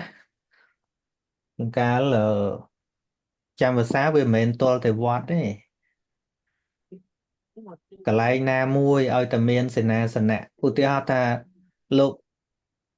ប្រកដីលោកក្នុងព្រៃអញ្ចឹងទៅបើគ្រាន់តែចាំភាសាត្រូវមានលក្ខខណ្ឌមួយថាត្រូវចាំភាសាក្នុងទីណាដែលមានទ្វារបង្អួចត្រឹមត្រូវដំបូលប្រក់ចិត្ត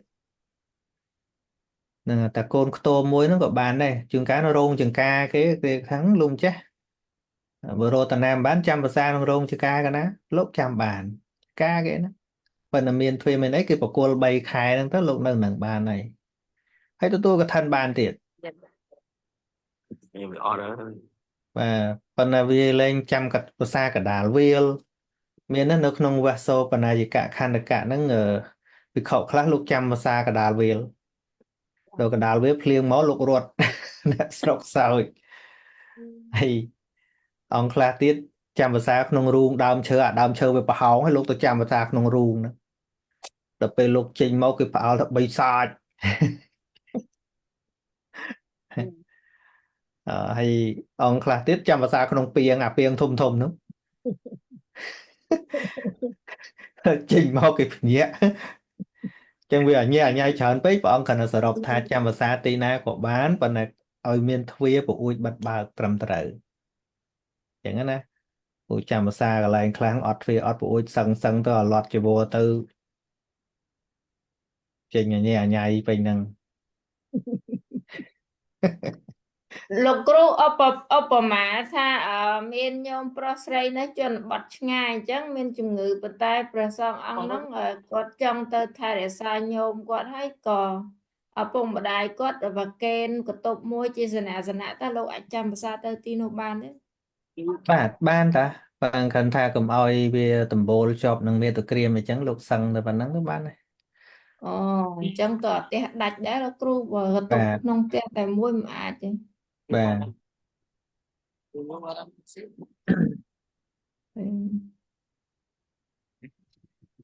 អរគុណលោកគ្រូច្បាស់ បាទសាធុ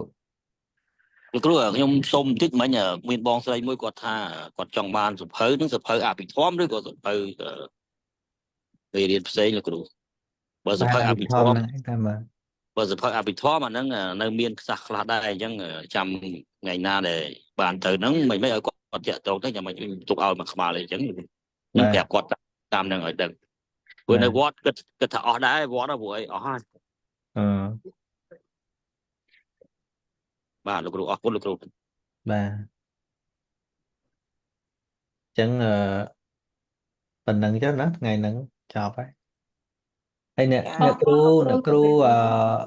ព្រៃផល្លាយកថ្ងៃហ្នឹងណាថ្ងៃម៉ានយកថ្ងៃហ្នឹងសូត្រមុនឬក៏ថ្ងៃហ្នឹងឆ្លង ចាំមើលខ្ញុំសួរលោកសិនលោកគ្រូ បាទបាទ ចា ថ្ងៃនោះល្អ លោកគ្រូចា បាទជម្រាបលាទាំងអស់គ្នាអញ្ចឹងបាទ ជ ចាជំរាប បា លា ទ លោកគ្រូ ជំរាបលាលោកគ្រូជំរាប ចា លា ខ្ញុំជំរាបលាលោកគ្រូ វាលោកគ្រូ ថតទាំងអស់ ពេលនេះញាតិថតចា មិត្តពធទាំងអស់ ចូលទៅហើយ